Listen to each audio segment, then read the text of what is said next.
In today's episode, we dive into the most horrific snake attacks.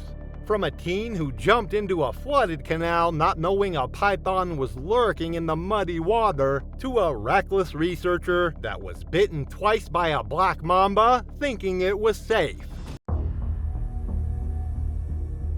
It was June 22, 2017.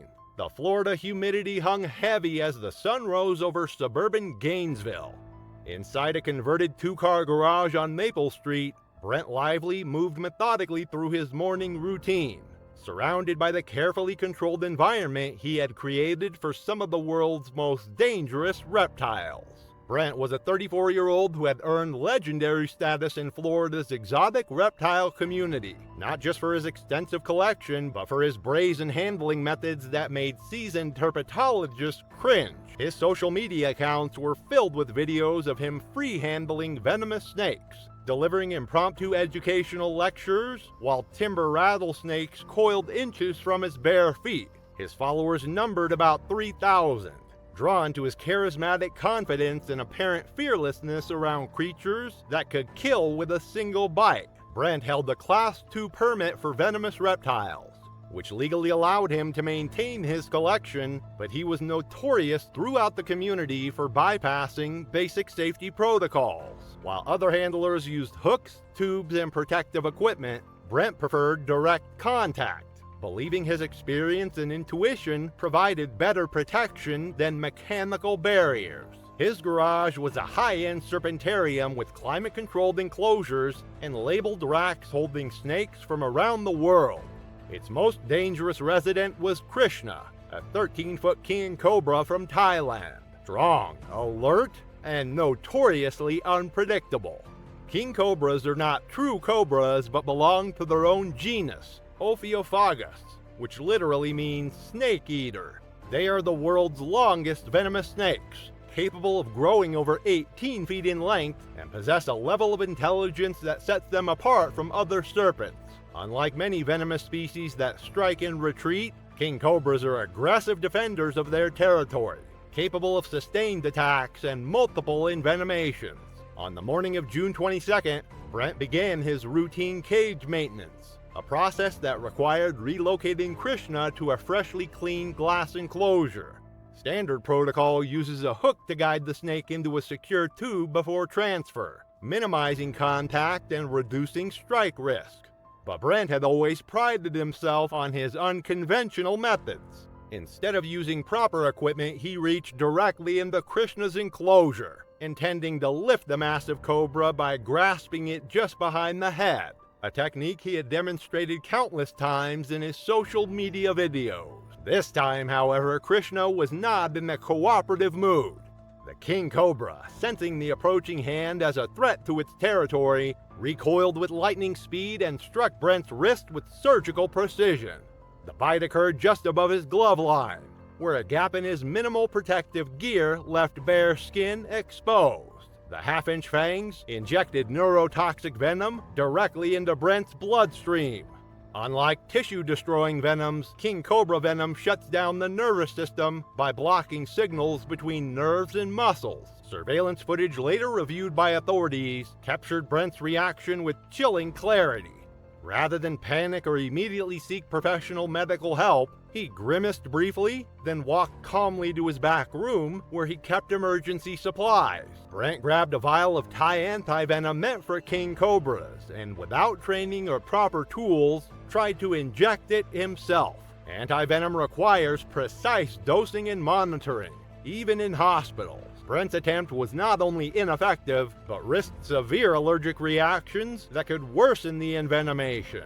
As the venom took hold, Brent sat in his chair, vision blurring and fingers falling from paralysis. He tried to send a final message, but it was never completed. 3 weeks later, a FedEx driver making his regular delivery noticed packages piling up by Brent's front door, an unusual sight for someone who regularly received reptile supplies and equipment. A strong, unpleasant odor emanating from the house prompted the driver to contact authorities. Brent's funeral was held quietly by a small circle of family members who had long distanced themselves from his snake-keeping lifestyle. His remains were cremated and no formal obituary was published. Following the incident, Florida Fish and Wildlife officials conducted a full inspection of the property and revoked Brent's venomous reptile license. The case prompted legislative proposals to tighten private ownership regulations for high-risk exotic species. August 19, 2014 was a humid day in Ecuador's Esmeraldas province. The rainforest canopy dripped with moisture from an early morning shower, creating a symphony of water droplets hitting leaves. For Ramon Estevez, this was the perfect backdrop for his eco-tourism adventure. The 45-year-old Spanish accountant had always been drawn to wild places. His modest apartment back home was filled with souvenirs from his travels. A tribal mask from Papua New Guinea, a ceremonial knife from the Amazon, photographs of mountain summits from 4 continents. This 3-week journey through Ecuador's most biodiverse regions was a celebration of sorts. After 20 years of dedicated work, he had finally arranged a sabbatical year to pursue his dream of visiting the world's great wilderness areas.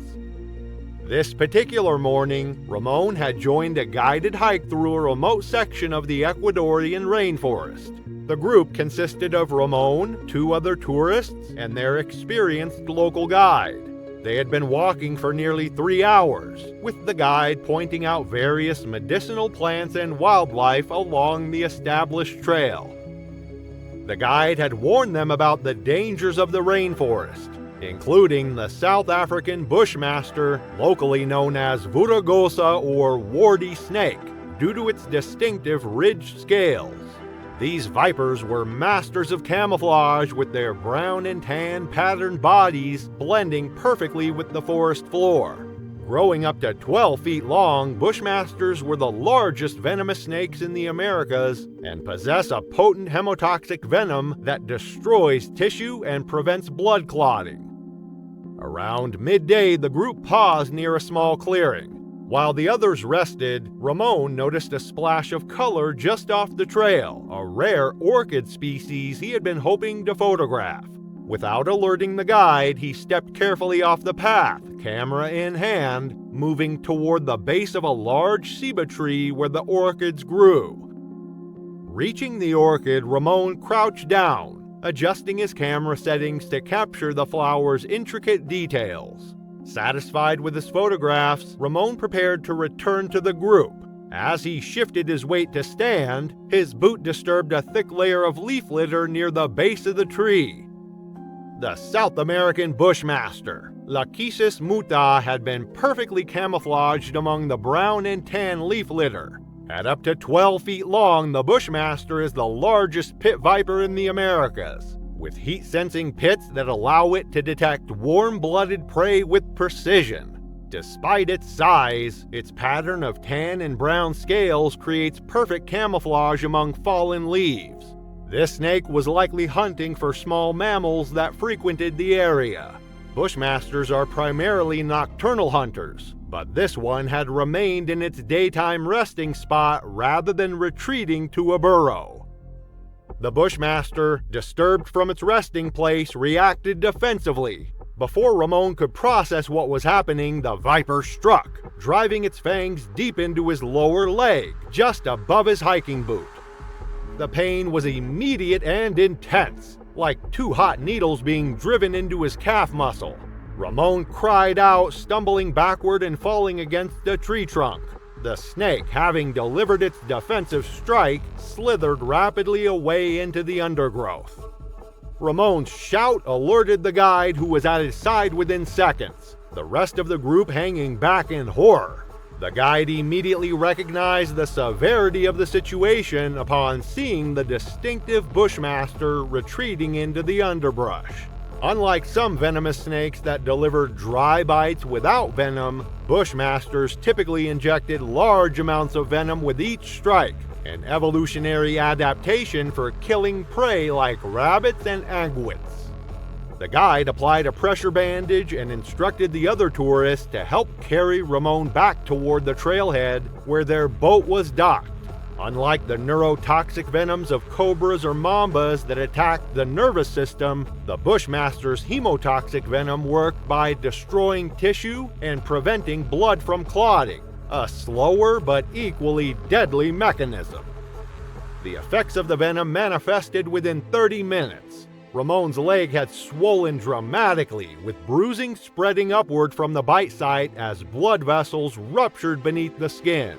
By the 1 hour mark, he was disoriented and struggling to remain conscious as internal bleeding began.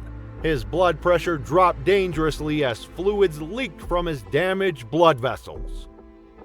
Despite the guide's best effort to reach help quickly, Ramon's condition deteriorated with each passing hour.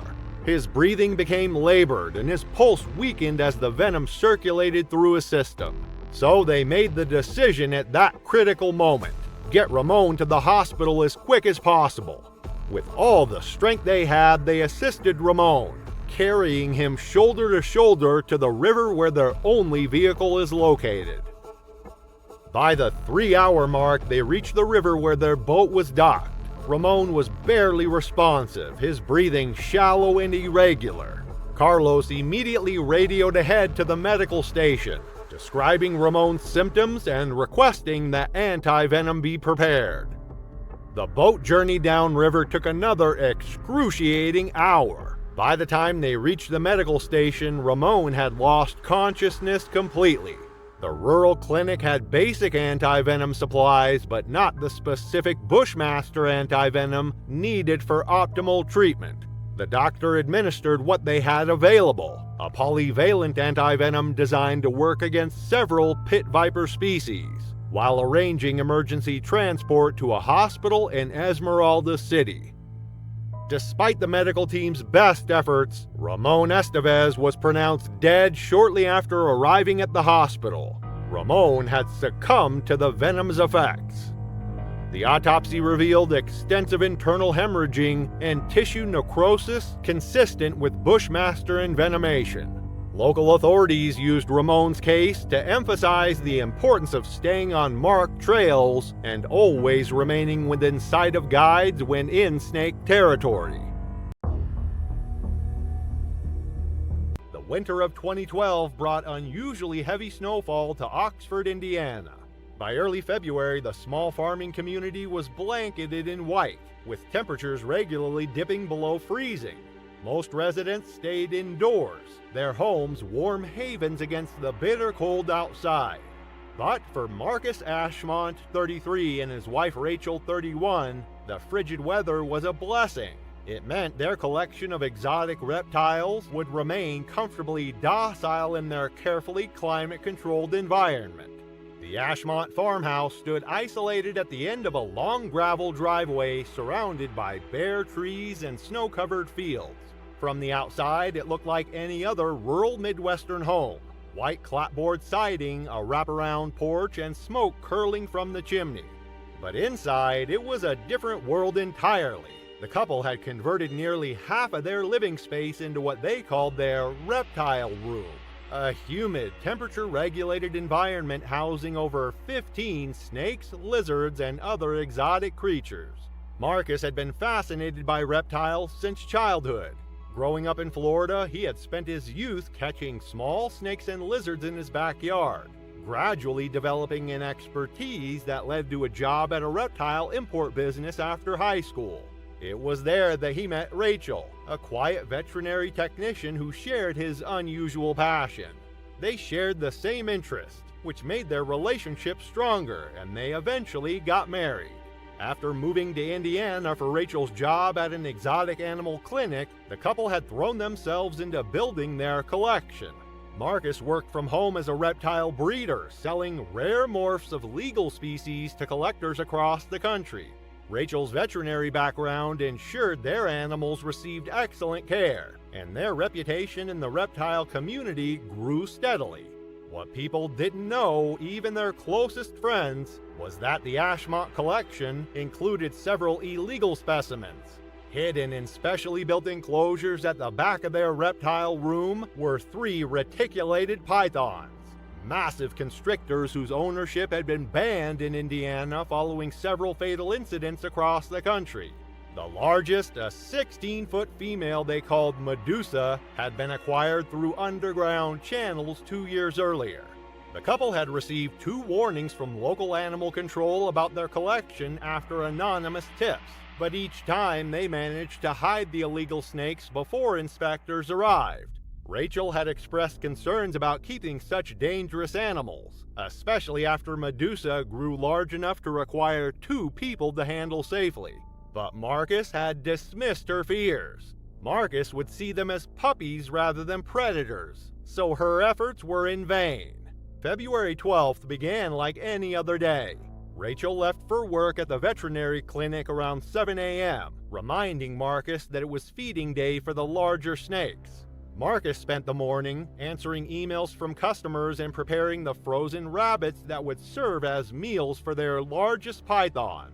Around noon, he entered the reptile room to begin the feeding process. The room was maintained at a constant 85 degrees, with humidity levels carefully monitored to mimic the tropical environments where most of their collection originated. Glass terrariums lined the walls, each housing different species, from colorful ball pythons to emerald tree boas. Marcus followed his usual routine, feeding the smaller snakes first before moving on to the larger specimens. He documented the process for an upcoming YouTube video, setting up his camera on a tripod to capture footage of the feeding behaviors his subscribers found so fascinating. When he reached Medusa's enclosure, a custom-built space with reinforced glass panels, he noticed the latch was slightly ajar. For a moment, he stood frozen, scanning the room for any sign of the massive python. The enclosure appeared empty, but reticulated pythons were masters of concealment despite their size. Marcus carefully checked behind the artificial rock formations and foliage inside the habitat, confirming his fear. Medusa had escaped. Experienced with handling escaped snakes, Marcus wasn't immediately alarmed. The reptile room was secure with weather stripping around the door to prevent exactly this kind of situation. The snake was almost certainly still in the room, likely seeking a warm, dark space to hide. He began a methodical search, checking behind equipment and inside cabinets, his movements slow and deliberate to avoid startling the animal if he found it. But what Marcus didn't know was that the reticulated python had escaped its enclosure hours earlier. As he was looking around, he didn't know that Medusa was already watching him from nearby. The reticulated python was likely responding to the heat signature of Marcus, which made Medusa catch Marcus off guard. Medusa quickly wrapped around his body. The attack was silent and lightning fast. 16 feet of powerful muscle wrapped around Marcus's torso and neck in seconds, constricting with a force that immediately compressed his ribcage. He managed a single strangled cry before the pressure cut off his ability to make any sound at all. His hands clawed desperately at the muscular coils, but the snake only tightened its grip in response. Reticulated pythons are among the world's longest snakes, capable of growing over 20 feet in length and weighing more than 200 pounds. These constrictors kill not by crushing their prey, but by preventing breathing. Each time the victim exhales, the snake tightens its coils, eventually causing cardiac arrest through oxygen deprivation. With each desperate attempt to draw breath, Marcus's chest had less room to expand. The pressure fractured several ribs, driving bone fragments into his lungs.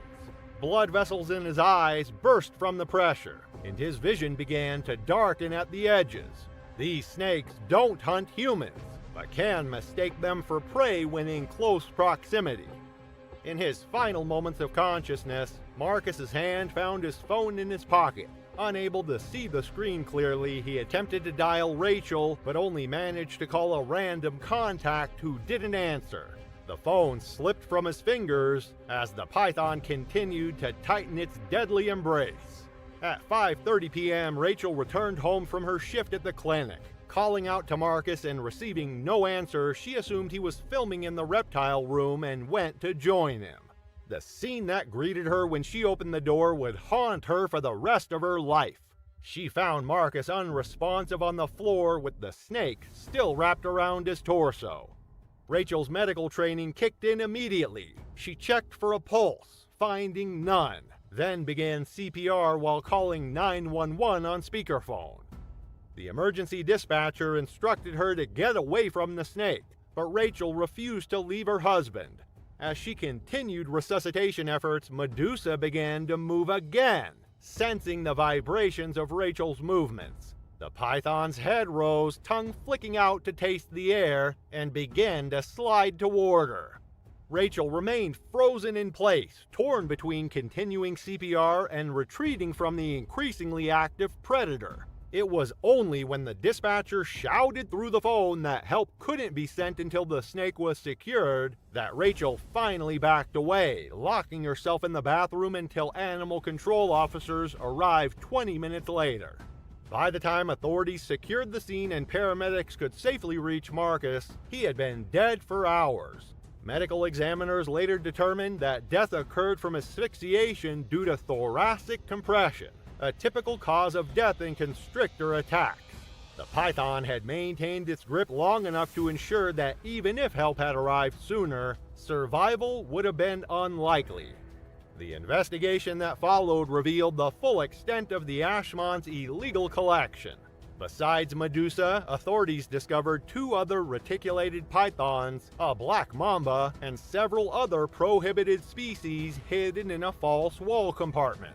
Records showed that the couple had been warned twice by animal control about the risks of keeping large constrictors, with specific instructions to reinforce all enclosures with secondary locking mechanisms, advice they had clearly ignored. Rachel faced criminal charges for possession of illegal exotic animals, eventually receiving probation and a lifetime ban on owning reptiles. The incident prompted officials to implement stricter enforcement of exotic pet regulations, highlighting that the Ashmonts had previously been cited for inadequate enclosure security. The python that killed Marcus was euthanized and preserved as an educational specimen at a nearby university. Rachel moved away from Indiana, cutting all ties with the reptile community. In her only public statement a year later, she warned that no matter how well you think you know these animals, they remain wild predators with instincts that can't be tamed. As the snow continued to fall on the quiet farmhouse in Oxford, the story of Marcus and Rachel Ashmont joined the grim anthology of human-predator encounters. Tales that remind us that for all our technical advancements, the wild still remains wild. On January 12, 2023, Melody Chapura, a 17-year-old student at Rushinga High School in northern Zimbabwe, kissed her parents goodbye before leaving for school, just like any other day. What they couldn't know, what no one could have possibly predicted, was that this would be the last time they would see their daughter alive. Rushinga, a region known for its sprawling hills and proximity to the Zambezi River, was a quiet and peaceful place. Melody was a bright, driven young woman, eager to finish her advanced level exams. She loved helping at the school's events, often volunteering for cooking and catering duties. As the school year progressed, Melody's focus on her studies was unwavering. She had big dreams, one of which was to become a psychologist.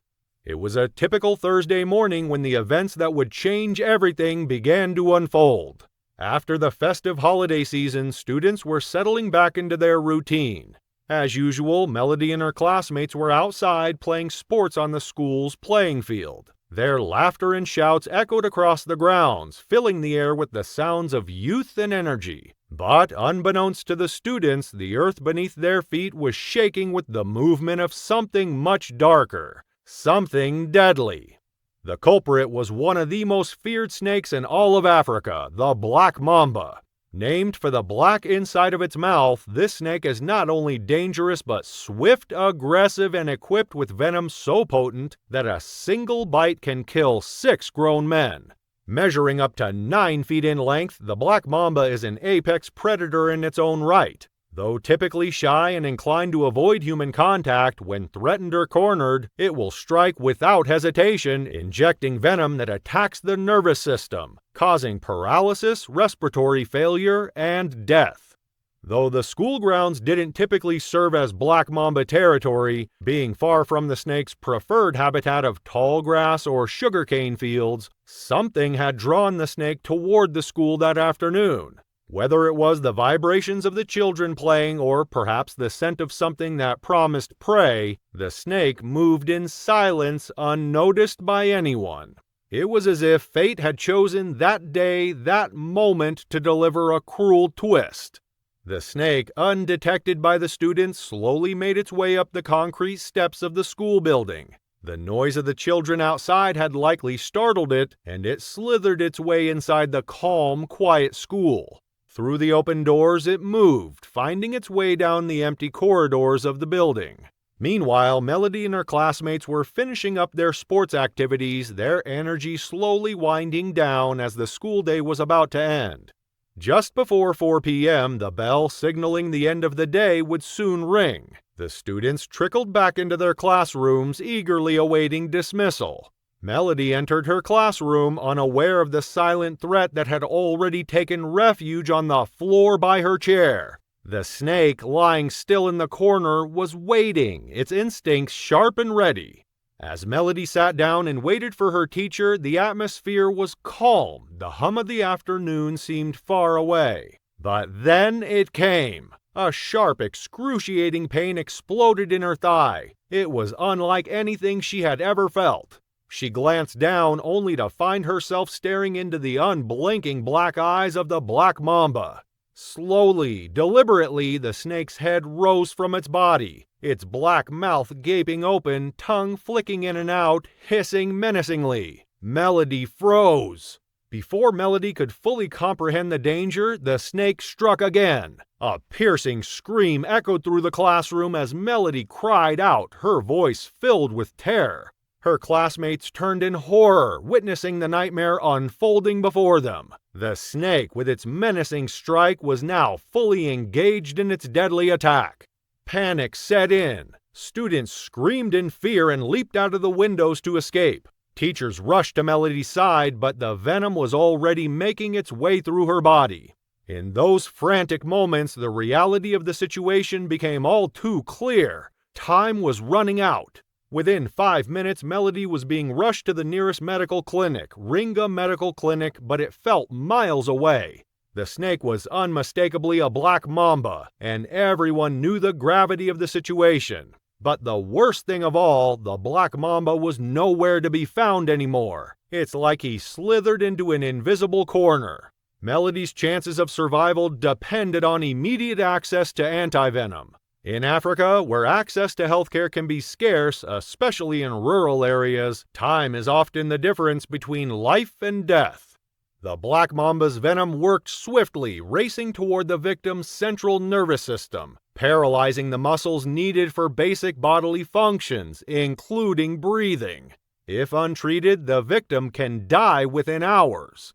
As Melody was transported to the clinic, the venom spread. First, a tingling sensation spread from the bite on her thigh to her entire leg. Within moments, the paralysis began. Her breathing became labored, and her body struggled to function as the venom worked its way through her bloodstream. The poison blocked the transmission of nerve signals to the muscles, preventing her from moving and breathing. Melody's body was shutting down. The venom was winning. The world around her began to fade. Her parents were contacted, and by the time they reached the clinic, just 20 minutes after the bite, it was already clear that the situation was dire. Desperate, they had brought an herbal healer along, hoping for some miracle. But in the face of such a potent toxin, herbs were no match. The black mamba's venom was too strong, too fast. The local Chimhanda hospital was also alerted, and the staff prepared to receive Melody in hopes of administering antivenom if it was available. But despite all efforts, Melody never made it there. She died just 30 minutes after the snake bite before anyone could administer the treatment that might have saved her.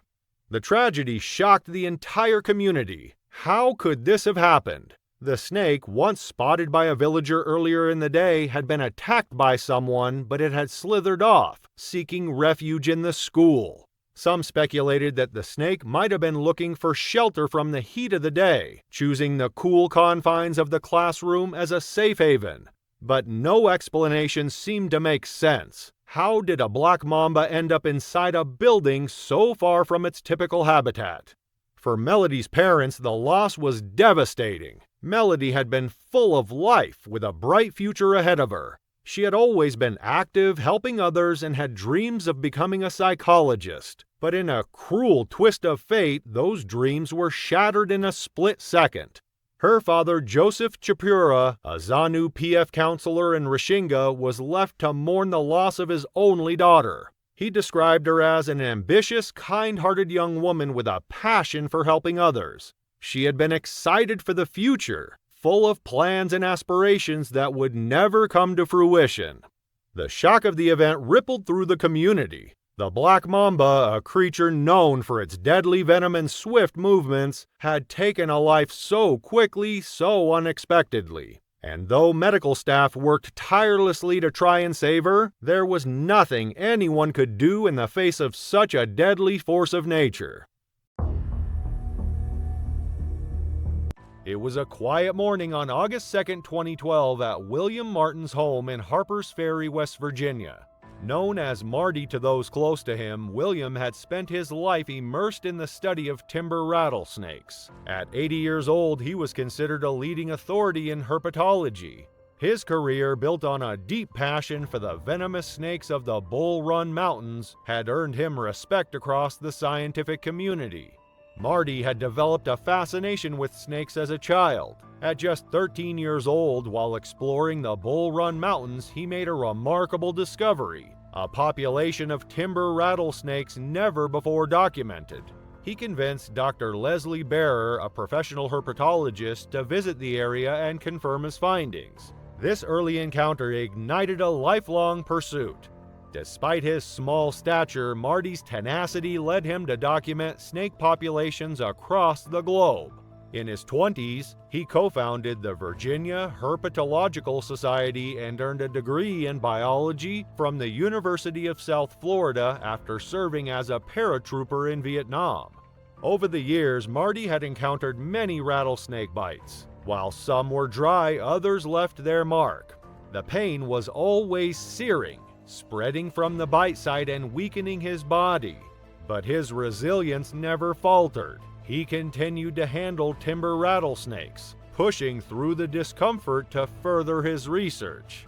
Though rare, venomous snake bites can prove deadly, especially for the very young, the elderly, or those with weakened immune systems.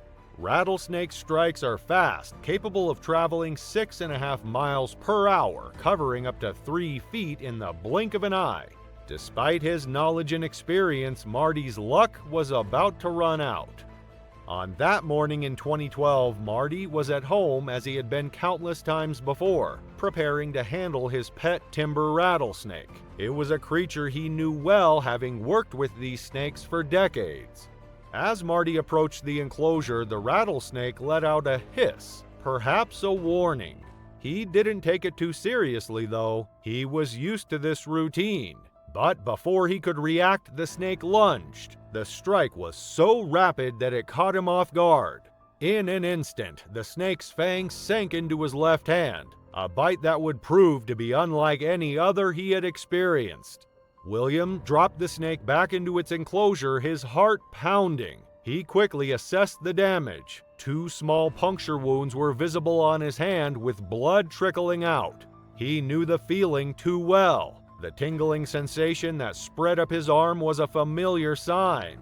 This was no dry bite. The venom was already working its way into his bloodstream, and Marty knew that he needed help immediately. He called out to his wife, Gwen Miller. Although Gwen had seen similar incidents before, this one felt different. It wasn't the typical dry bite she was used to. This seemed much more serious. Without hesitation, she rushed to his side, helping him into the car, and drove straight to the nearest hospital just over 7 miles away. Marty was no stranger to life-threatening situations. He had escaped a Colombian prison, trekked through unforgiving jungles, and faced venomous snakes in remote corners of the world. But this time, what seemed like a simple bite would soon prove to be far more dangerous. As the venom spread, the pain intensified and his body began to weaken. Despite receiving prompt antivenom, the effects were unlike anything he had encountered before. His vision blurred, his chest tightened, and his breathing became labored. Doctors worked tirelessly to stabilize him, but the venom showed no mercy. By the time night fell, Marty's condition had taken a sharp turn for the worse. His family gathered around his bedside, Gwen, his daughters, and close friends, all watching in silence as the man who had dedicated his life to studying and respecting these creatures now struggled to survive against one of them. As the hours passed, his body continued to weaken. By morning, William Martin, a pioneer in herpetology, had passed away. Marty's death was a blow to the herpetological community. He had contributed greatly to the study of rattlesnakes, documenting their population numbers and observing the effects of climate change on their habitats. His groundbreaking research had shaped how scientists understood the species, and his name was respected by those in the field.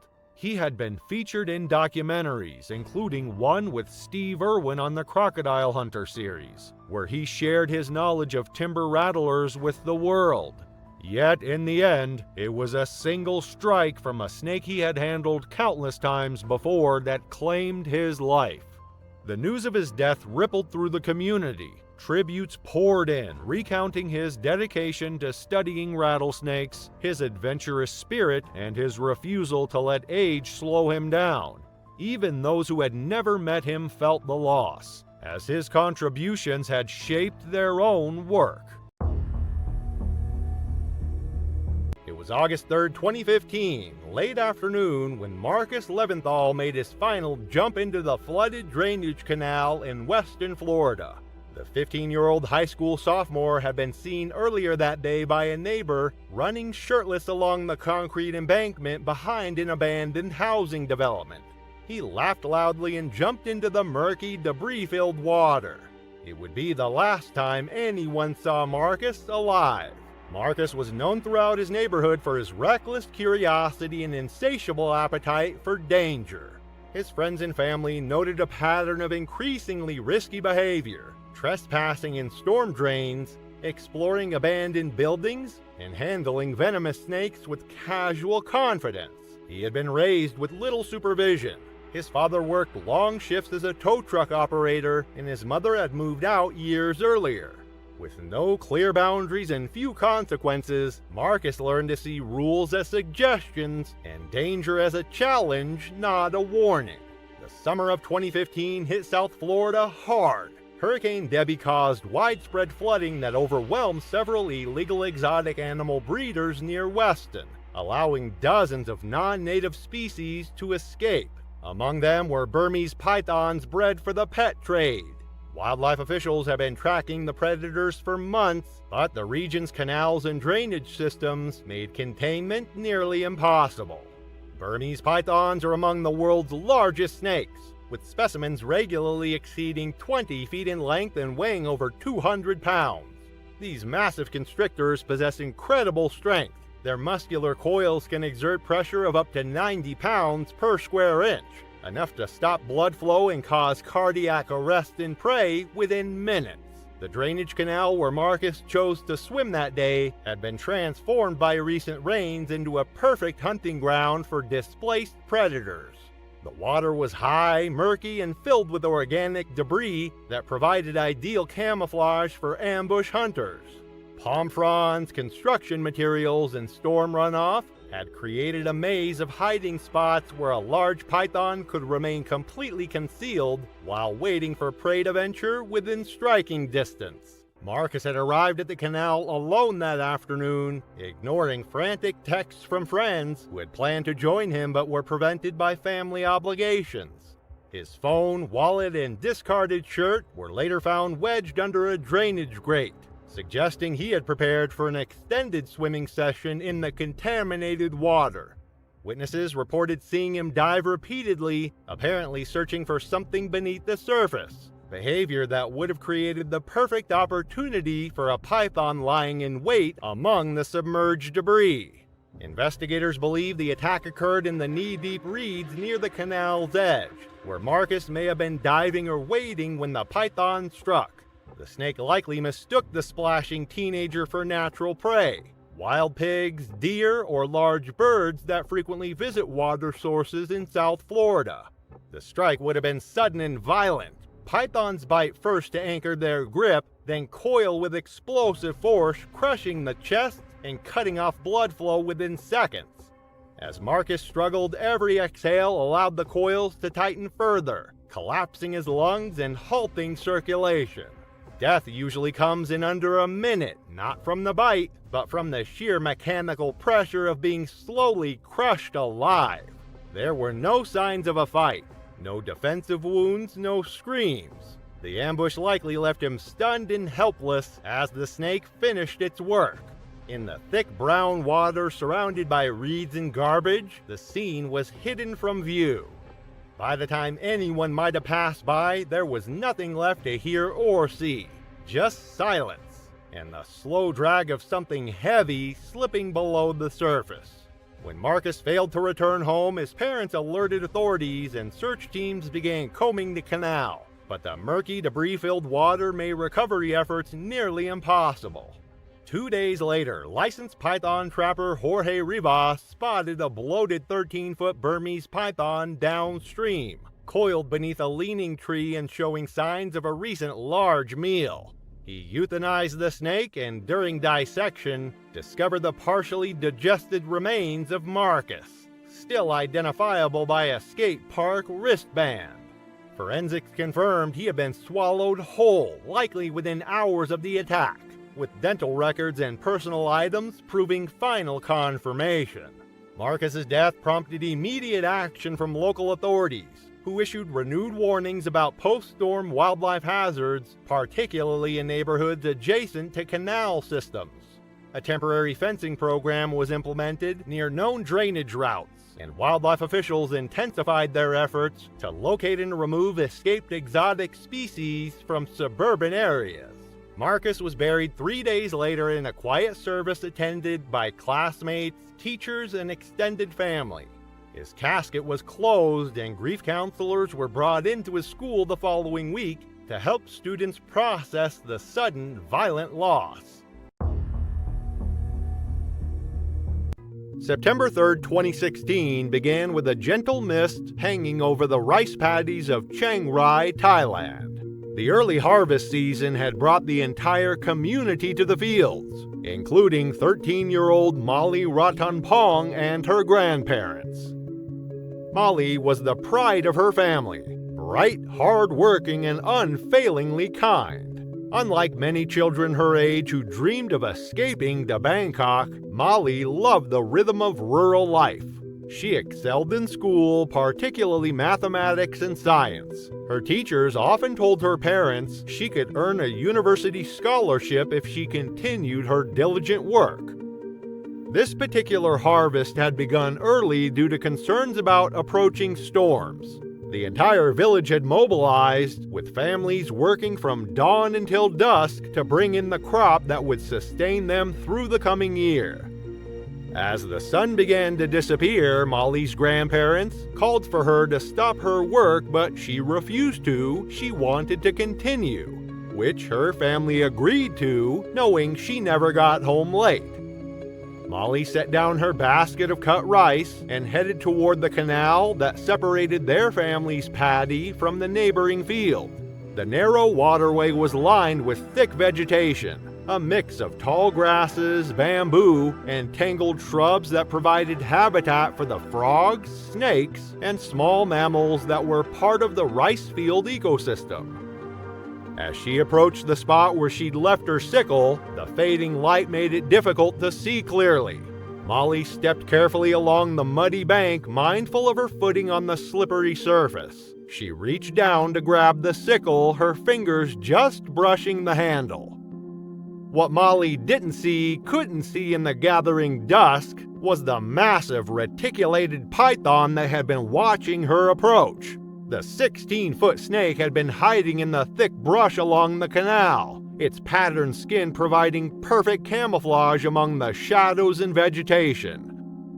Reticulated pythons are among the world's longest snakes, capable of growing over 20 feet in length. Though primarily nocturnal, they hunt whenever opportunity presents itself. Their distinctive net-like pattern of scales creates perfect camouflage in dappled light, and their incredible strength allows them to subdue prey many times their weight. Unlike venomous snakes that kill with toxins, pythons kill by constriction, tightening their powerful muscles around the victim's chest each time they exhale, gradually preventing the lungs from expanding. Contrary to popular belief, pythons don't crush prey but rather cause death through cardiac arrest by preventing normal blood circulation. As Molly bent to retrieve her sickle, the python struck with explosive force. There was no warning, no rattle, no hiss, just the lightning-fast lunge of powerful muscles that had evolved over millions of years to capture prey. Molly, small for her age at just under 5 feet tall and weighing about 85 pounds, represented potential prey for the large python. In the dim twilight, the snake may have mistaken her for a smaller animal, or perhaps it was simply opportunistic. The snake's head hit Molly with such force that she was knocked off balance, falling backward into the muddy bank. Before she could scream, the python's body was wrapping around her torso, powerful coils tightening with each of Molly's panicked breaths. Her initial cry was cut short as the constriction forced air from her lungs. The python's grip tightened methodically, not crushing bones as commonly believed, but preventing Molly from drawing breath, slowly suffocating her while cutting off blood flow to her brain. With each heartbeat, the coils tightened further. Molly struggled desperately, her hands clawing at the muscular coils, her feet kicking at the muddy bank. But the python's strength was overwhelming, its grip implacable. The snake began dragging her toward the denser vegetation, an instinctual behavior when capturing prey. Back at the main field, Molly's grandparents finished packing their tools, assuming their granddaughter had already started walking home ahead of them. It wasn't until they returned to the village and spoke with the neighbors that they found out Molly had not returned home yet. The explanation sent a chill through him. Molly was never late, never irresponsible. Something was wrong. They immediately gathered flashlights and called neighbors. Within minutes, a search party had formed. Men and women from nearby homes, armed with lights and calling Molly's name as they retraced the path from the rice fields. They reached the family's paddy and spread out, searching methodically. Molly's grandpa headed straight for the canal where his daughter had reportedly gone to retrieve her sickle. His flashlight beam cut through the darkness, illuminating the muddy bank. The sickle lay where Molly had spotted it, partially submerged in the mud at the water's edge. Nearby, the ground showed signs of a struggle: disturbed mud, flattened grass, and a single sandal that Molly's grandpa recognized as his granddaughter's.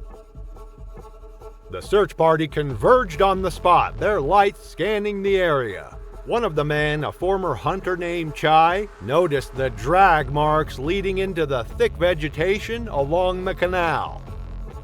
With machetes, the men began cutting through the dense undergrowth, following the disturbed path. They had gone about 20 feet when Chai's flashlight illuminated a scene from a nightmare. The massive python lay coiled around Molly's motionless form. Unlike sensationalized stories, the snake had not yet begun to swallow her.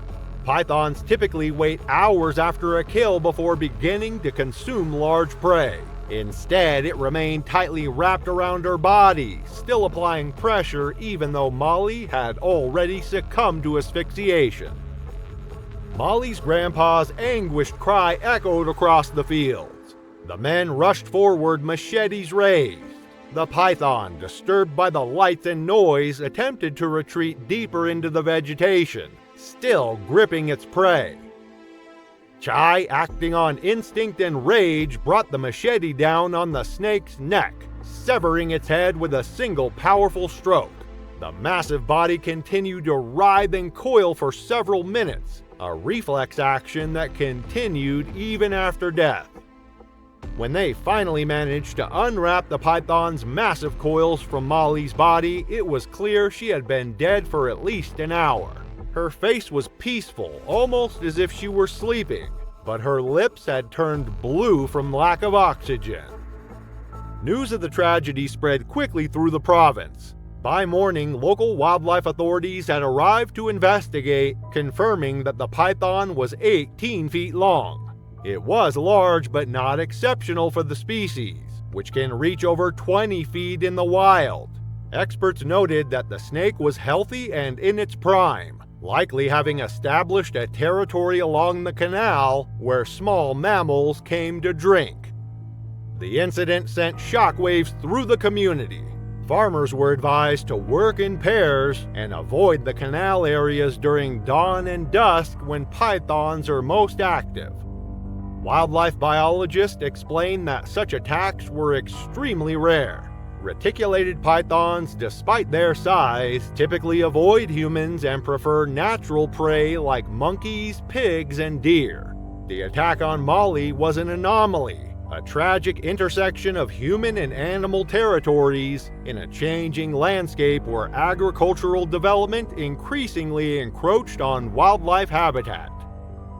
Molly's tragic death serves as a sobering reminder that even in areas where humans have cultivated the land for generations, wild predators still maintain territories and hunting patterns that occasionally intersect with human activity, often with devastating consequences. July 13, 2013 was the kind of day where everything felt sticky and slow in West Monroe, Louisiana. The heat settled low over the town like a lid, and the air buzzed with cicadas. Down a gravel road on the edge of town, a ranch house sat behind a gate tangled in kudzu. It looked like it hadn't been lived in for years, but inside it was alive, with something quieter, colder, and far more dangerous. Carl Wessner lived there alone. He was 48, unemployed by all appearances, and rarely left the property. He'd been obsessed with reptiles since childhood, and now, without a family or steady job to distract him, he'd built his entire life around them. The walls of his home were lined with glass tanks, stacked high, looped with cords, lit by buzzing heat lamps. Inside were snakes, ball pythons, boa constrictors, milk snakes, even a few venomous species housed in poorly labeled enclosures. Carl didn't care. He kept meticulous handwritten notes on feeding, humidity, and breeding cycles. His forum posts were long and opinionated, often criticizing new keepers for being too cautious. He saw himself as an expert. Some might have called him reclusive, others obsessive. But to Carl it was simple. He wasn't interested in people. The snakes were enough. The only person who came around regularly was Dennis Felder, a 42-year-old construction worker from nearby Calhoun. Dennis was the kind of guy everyone liked. Steady, good-natured, always ready to lend a hand without making a show of it. He was married with 2 kids, coached Little League in the summer, and still texted old high school friends just to check in. The snakes made him nervous, but he tolerated Carl's odd world mostly out of curiosity, and maybe a bit of sympathy. They'd met at a bar the year before and had fallen into a casual rhythm. Weekend beers, sports on the TV, and long conversations that drifted from life to work to whatever Carl was feeding that week. Carl needed the company. Dennis didn't mind giving it.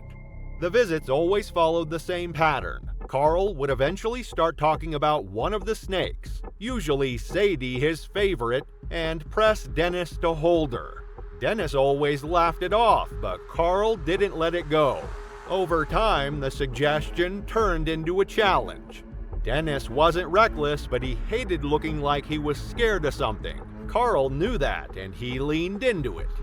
Sadie lived in a custom-built enclosure in the corner of the living room. At over 100 pounds, she was Carl's favorite. Burmese pythons aren't venomous, but they are powerful constrictors capable of crushing the life out of prey in seconds. Sadie had a history of reactive behavior. She had once struck at Carl's arm during a tank cleaning and had crushed a broom handle in an escape attempt. But Carl treated those incidents like quirks. He often described her as well-behaved, if a little feisty. That Saturday afternoon, Dennis showed up like usual. The house was hot, the snakes had been fed the day before, and Carl was in a good mood. After some small talk and a couple of beers, he made the suggestion again, one Dennis had heard many times before. But this time, for reasons no one would ever be able to fully explain, Dennis gave in. Carl retrieved Sadie from her enclosure and carefully looped the thick body across Dennis's shoulders, adjusting the tail to keep it balanced. Dennis stood still while Carl stepped back to take a photo, framing the shot in the dim living room light. The python began to shift before the camera clicked. The tightening started almost playfully, barely noticeable at first. Then her body rippled again, tighter this time, pulling inwards across Dennis's chest and upper arms. Carl hesitated, watching for a moment too long, unsure whether Dennis was reacting or overreacting. But Sadie was already tightening further. Her coils crossed over Dennis's upper chest and neck, the full weight of her body anchoring him in place. He tried to lift his arms, but couldn't. His legs buckled.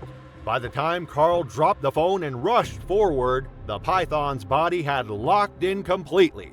Carl grabbed at Sadie's midsection, trying to loosen her hold, but her body was a single muscular loop. She adjusted her grip again, coiling higher, crushing his throat and compressing his ribs with every pulse. Dennis collapsed onto the carpet, flailing once before going still. His eyes rolled back, his lips turned blue. Carl continued to pull at the snake until his own arms began to tremble from the effort.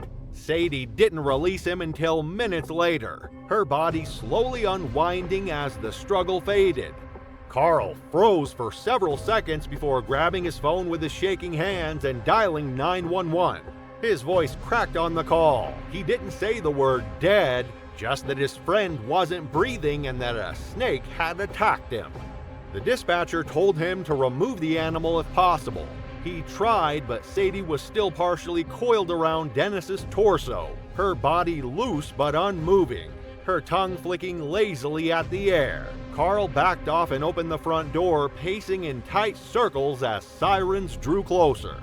Paramedics arrived within minutes, followed by a sheriff's deputy and animal control.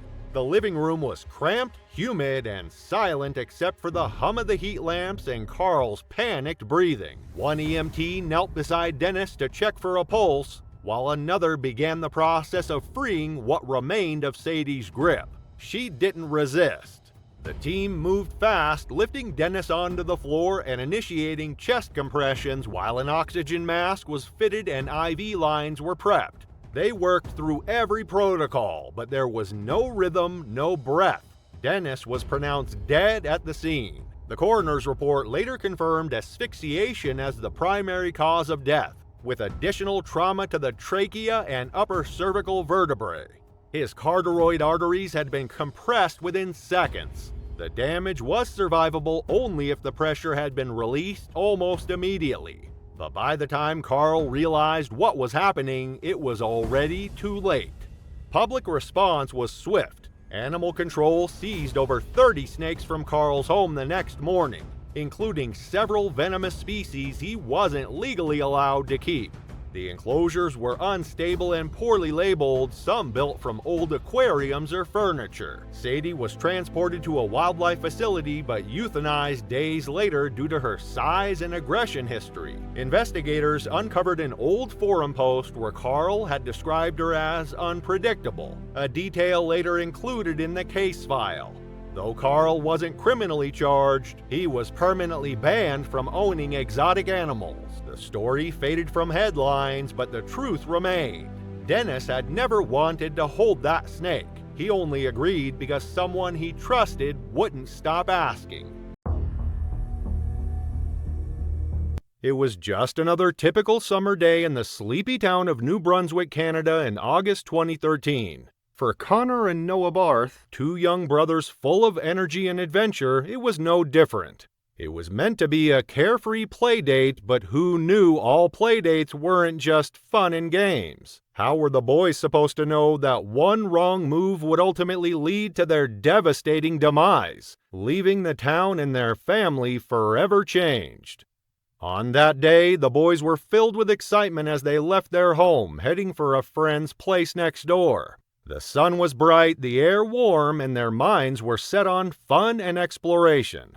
The adventure began with a trip to a nearby farm where they enjoyed the simple joy of playing with animals, horses, chickens, and goats. Afterward, the boys headed back to their friend's apartment, which sat above a local reptile store called Reptile Ocean. Little did they know the place they found so fascinating would be the setting of their untimely demise. The store was owned by Jean-Claude Savoie, a man who was well known in the community for his expertise with reptiles. He'd always been passionate about the creatures he cared for, particularly a massive 13-foot African rock python that had captured the imagination of many who visited the store. The snake, which had been discovered years earlier by the Canadian Wildlife Service, was originally intended to be sent to a zoo. But when the zoo couldn't provide a suitable home, Jean-Claude decided to take the python in, not knowing that this well-meaning act would lead to the tragedy. Jean-Claude housed the python in his apartment in a large glass tank that stretched from the floor to the ceiling. The enclosure was impressive, designed to accommodate the snake's size and needs. But there was one glaring problem. The province did not allow people to keep pythons as pets, and Jean-Claude had no proper permits for such an animal. It was a seemingly minor detail that would soon come back to haunt him. After an afternoon of fun, Noah and Connor were ready to rest. They settled down in the living room of Jean-Claude's apartment, exhausted from their playful day. Their young friend, blissfully unaware of the impending danger, slept soundly in his own room, while the two brothers drifted into a peaceful slumber. But just a few feet away, an unseen menace was on the move. The 13-foot python, restless in its enclosure, had been planning its escape. In a series of eerie, methodical movements, the snake managed to free itself from its glass prison. It slithered across the floor with silent determination, its senses sharp. The snake's eyes gleamed and its flicking tongue detected something. A high vent on the wall, once sealed, had been tampered with by Jean-Claude a few days earlier. In an innocent act, he'd removed the vent filter cap, an error that would later prove catastrophic.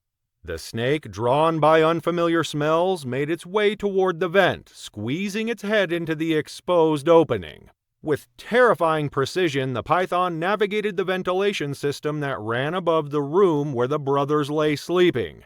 Its massive body coiled through the narrow pipes, adapting to the cramped space, unaware that its weight was too much for the delicate air ducts to support. The snake, nearly 100 pounds and over 14 feet long, inched its way closer to its unsuspecting prey. Inside the room, Connor and Noah lay next to each other, unaware that their lives were on the line. The room was quiet. The air was still. The boys were fast asleep, their small bodies curled up against the comfort of a peaceful night. They had no idea that above them the python was poised to strike. The ceiling above them groaned, and the fragile panels in the ventilation system finally gave way. In an instant, the massive snake crashed to the floor, landing on the boys with shocking force. The brothers' screams were immediate. It drowned out the overwhelming power of the snake's coils. The python constricted around them, its muscular body wrapping tighter with each passing second. It was fast, much faster than anyone could have imagined. With its enormous strength, it squeezed the life out of the two boys, who fought helplessly for air. They were trapped in the python's grasp. Its bite sank into their tender skin. They couldn't breathe. In those harrowing minutes, the boys slipped away, their small bodies no match for the power of the predator. By morning, Jean-Claude entered the room to check on the children. His heart sank as he saw them lying motionless on the floor, pale and lifeless. Blood stained their bodies, and the faintest signs of trauma marked their necks and chests. Jean-Claude's mind raced as panic set in. Something was terribly wrong, and the python was nowhere to be found. His immediate reaction was to call the boy's mother, who lived just next door. Her partner rushed over, but it was already too late. The boys were gone. As Jean-Claude opened the door to let in the paramedics, he was visibly shaken, his hands trembling with blood. Whether it was his or the boys', no one knew for sure. His fear was palpable. The snake, having done its terrible work, had disappeared without a trace. The medical examiners later confirmed that the deaths were caused by the python's constriction. Connor's body bore multiple bite marks and bruises from the snake's deadly assault. Noah's body was similarly marked. The python, having not eaten for over a day, had acted out of instinct, coiling around its prey with ruthless efficiency. But as investigators delved deeper into the circumstances, a darker question arose. Was this truly just an accident? The public and experts alike began to scrutinize the events. Some believed that the snake had been drawn in by the scent of farm animals the boys had interacted with earlier that day. Jim Harrison, the director of the Kentucky Reptile Zoo, suggested that a snake of this size could have easily overpowered both boys at once. But other reptile experts disagreed. They pointed out that pythons rarely attack unless they feel threatened, and there was no evidence that the snake had tried to eat the boys. It seemed unlikely that a snake, after falling from the ceiling, would immediately target the two boys without making any noise. The situation was further complicated when Jean-Claude's behavior came under scrutiny. When the police arrived, he was seen pacing nervously outside the apartment. His hands and head were covered in blood, but no one could tell whether it was his or the boys'. If it was his, why was he bleeding? Did he try to fight off the snake? Or had something else happened?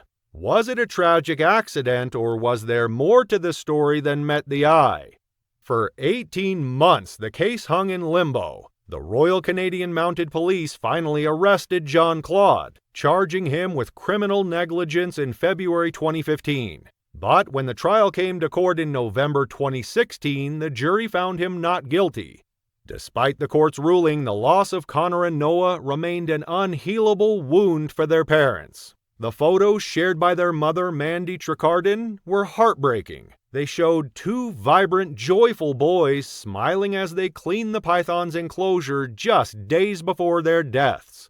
The brothers had loved spending time with Jean-Claude and his reptiles, not knowing that one of those very creatures would become the agent of their destruction. In the end, the court ruled it as a tragic accident, hoping others would learn from the mistake. But no matter the verdict, the grief of losing two children could never be undone. The family's pain would endure, and the memory of Connor and Noah, two boys whose lives were stolen in the blink of an eye, would never fade. It was a quiet, humid evening in June 2018 on Muna Island, a small, tranquil land nestled off Sulawesi's southern coast. The air, thick with the scent of wet earth from the recent rains, was unusually cool for the time of year, a pleasant 68 degrees Fahrenheit after a sweltering day in the low 90s. The island, just over 650 square miles, was surrounded by turquoise waters and golden sandy beaches. Lush jungles, dense with undergrowth, hid freshwater lagoons and cascading waterfalls. But beneath their beauty, the jungles concealed a lurking danger, one that the island's inhabitants, like Watiba, would soon come to face, unseen and unforgiving. Watiba, a 54-year-old woman, had just finished her daily chores in the vegetable garden she tended to feed her family and sell at the local market. She had been struggling with wild boars that had been raiding her garden at night, destroying her crops. Her hard work was repeatedly ruined. Frustrated, she decided to take matters into her own hands. Tonight, she intended to drive them off for good. The walk to the garden, half a mile from the village, was one she knew well. It passed through thick undergrowth and rocky outcrops. Beyond the trees, the path curved toward a large cliff with caves on its rocky face, a known spot for snakes. Watiba had grown up in these surroundings and was familiar with the risks. As she walked, the night was still except for the occasional rustle of leaves. The jungle, normally full of life, felt oddly quiet tonight. She arrived at her garden and immediately saw the wild boars. They were rooting around, their snouts digging into the freshly planted vegetables. Without hesitation, Watiba shouted and clapped her hands. The boars squealed and bolted into the forest. Relieved, she moved closer to inspect the damage. The flashlight beam flickered across the overturned soil, showing signs of destruction. But as Watiba leaned in to assess the mess, something far more dangerous was closing in. A predator, attracted by the scent of the boars, had caught the trail and was moving swiftly toward her. Watiba didn't realize the danger until it was too late. A massive reticulated python, 23 feet long, suddenly struck. It lunged at Watiba, its fangs sinking into her back. The force of the strike sent her sprawling to the ground, the machete slipping from her grasp and falling with a clatter. Pain exploded across her body as she scrambled to get to her feet, but the python was faster. In one fluid motion, it coiled around her, its immense strength pinning her arms and legs. The pressure was suffocating. The python's body wrapped tighter with every movement she made. Watiba's vision blurred as she gasped for breath, her ribs unable to expand under the snake's constriction. The jungle, once alive with the sound of night, seemed eerily silent as she struggled in vain, her energy draining quickly. The crushing grip of the python left her helpless. She fought with every ounce of strength, but the snake's hold only tightened. Minutes passed, though it felt like hours. Watiba's body grew limp as the snake continued to constrict. Her heart raced before eventually slowing. The weight of the snake's body, combined with its unrelenting pressure, extinguished her life. In the darkness of the night, Watiba's struggles ceased. By morning, her family noticed she had not returned. They alerted the village and a search party of more than 100 people was formed.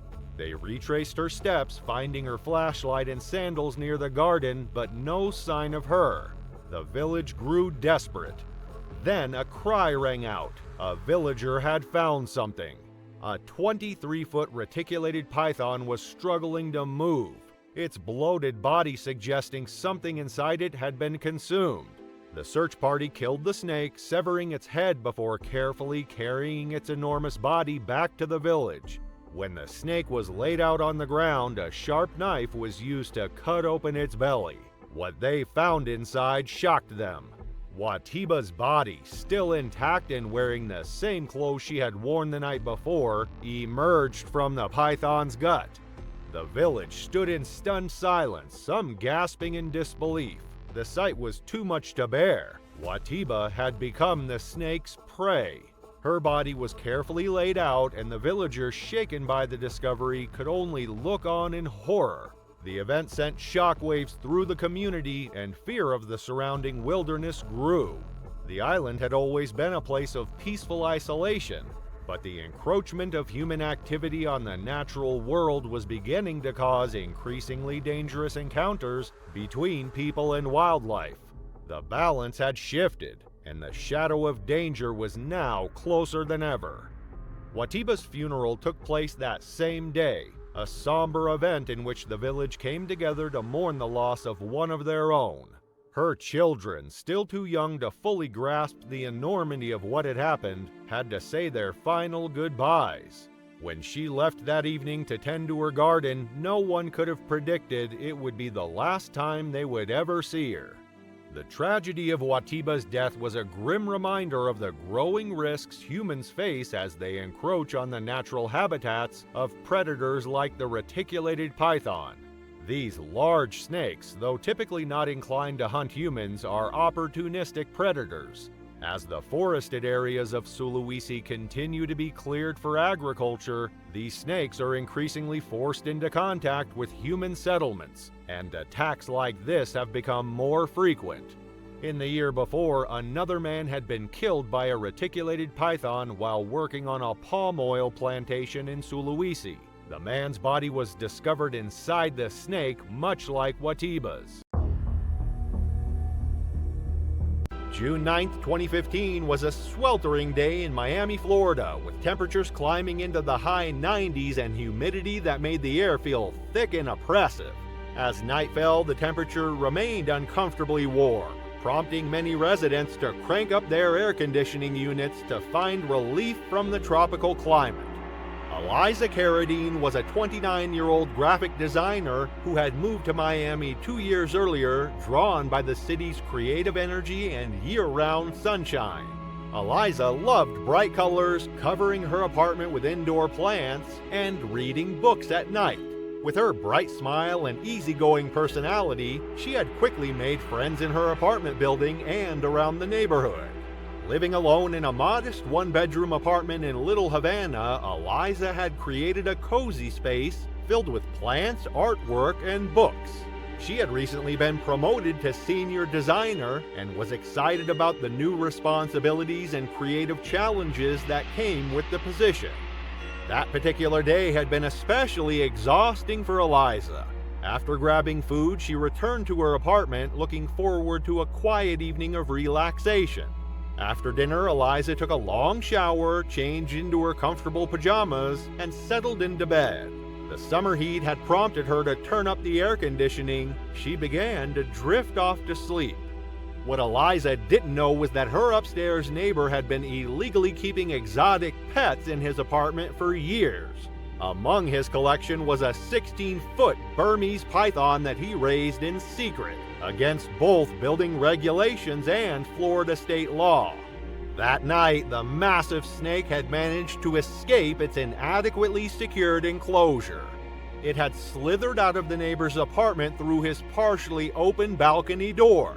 The python then descended to the level below by using the building's exterior, its powerful muscles allowing it to navigate the short distance between floors. Burmese pythons are excellent climbers, using their muscular bodies and rough scales to grip surfaces and move vertically with surprising agility. Due to the excess of heat, even with the AC on, Eliza left her balcony door open for fresh air to circulate in, providing the perfect entry point for the predator. Burmese pythons are among the largest snake species in the world, capable of growing over 20 feet long and weighing more than 200 pounds. Native to Southeast Asia, these powerful constrictors are ambush predators, using their excellent sense of smell to locate prey and their incredible strength to squeeze the life from their victims. As Eliza slept peacefully in her bed, the python silently entered through the balcony door and began to explore this new environment. Pythons have heat-sensing pits along their jaws that allow them to detect the body heat of potential prey even in complete darkness. Though not a typical predator to humans, pythons are opportunistic, especially when hunger and heat combine. Drawn by the warmth of Eliza's body, the python slowly approached the bed. Eliza stirred in her sleep. This slight movement was enough to trigger the python's predatory instinct. In one fluid motion, the massive reptile struck, wrapping its muscular coils around Eliza's torso and beginning to constrict. Contrary to popular belief, pythons don't crush their prey or break bones. Instead, they prevent breathing by tightening their coils each time the victim exhales, making it impossible to draw the next breath. Eliza's eyes opened in terror as she felt the crushing pressure around her chest. She tried to scream, but the python's grip had already begun to restrict her ability to draw breath. With her arms pinned to her sides, she thrashed desperately. The python responded to her struggles by tightening its grip further. Each time Eliza exhaled, the snake constricted more, preventing her from taking in a full breath. With each passing second, Eliza's movements became weaker as oxygen deprivation began to affect her brain. In her final moments of consciousness, Eliza managed to kick her legs forcefully enough to knock several books from the shelf, creating a loud thump. Her neighbor in the adjacent apartment, who had been having trouble sleeping, heard the commotion and the loud thump. Concerned, the neighbor knocked on Eliza's door. Receiving no response, she alerted the building's landlord, who had a master key. By the time they entered the apartment, it was already too late. They found Eliza's lifeless body on the floor beside her bed, still partially wrapped in the python's coils. The landlord immediately called 911 and police and animal control officers arrived within minutes. The python was captured and later euthanized for testing. The neighbor was arrested and charged with multiple offenses, including manslaughter, illegal possession of exotic animals, and violation of Florida's wildlife laws. He eventually received a 7-year prison sentence. June 2, 2015 was already hot by mid-morning in the rural outskirts of Ocala, Florida. The cicadas had started early, buzzing through the palmettos, and the air inside the single-story home on Lake Eaton Road was thick with humidity and the faint, sour scent of reptile musk. Windows were shut tight, blankets had been tacked over them to block sunlight. Inside, the rooms were dim and cramped, lined wall-to-wall with stacked terrariums, mismatched heat lamps, and makeshift shelving covered in feeding charts, molted skins, and empty syringes. The man who lived there was 61-year-old Carl Dempsey, and he hadn't let an inspector through that door in over a decade. But that morning, something would finally get out, and help would come too late. Carl had once worked in landscaping, but after an injury in his late 40s, he withdrew from most public life. He sold his equipment, stopped answering phone calls from extended family, and poured everything into his true passion: snakes. Reticulated pythons, gaboon vipers, timber rattlesnakes, corn snakes. He didn't just keep them, he bred them, traded them, studied them obsessively. Most were acquired through back channels, online forums, private dealers, message boards, where exotic reptile owners swapped advice, photos, and the occasional illegal specimen. Florida's laws had changed in 2010, tightening restrictions on venomous snakes and requiring permits for certain species. Carl had ignored them. He stopped renewing licenses, refused to register new additions, and ranted online about government overreach. In the tight-knit world of underground herpetology, he was known as a purist, someone who believed in personal responsibility over regulation. He didn't see it as dangerous, he saw it as freedom. On that Tuesday, one of Carl's few in-person friends, 44-year-old Dave Holbrook, arrived for a visit. The two had met years earlier on a reptile enthusiast message board and bonded over a shared love of rare species. Dave didn't keep venomous snakes himself, but he admired Carl's collection, and Carl loved showing it off. That morning, after coffee and a half-hearted discussion about caging upgrades, Carl led Dave into the back room where the real show began. He opened the lid of a glass enclosure and reached inside. Coiled beneath a fake log was a West African bush viper, small, iridescent, and deceptively calm. Its emerald green scales shimmered under the red heat lamp, and for a moment the snake didn't move.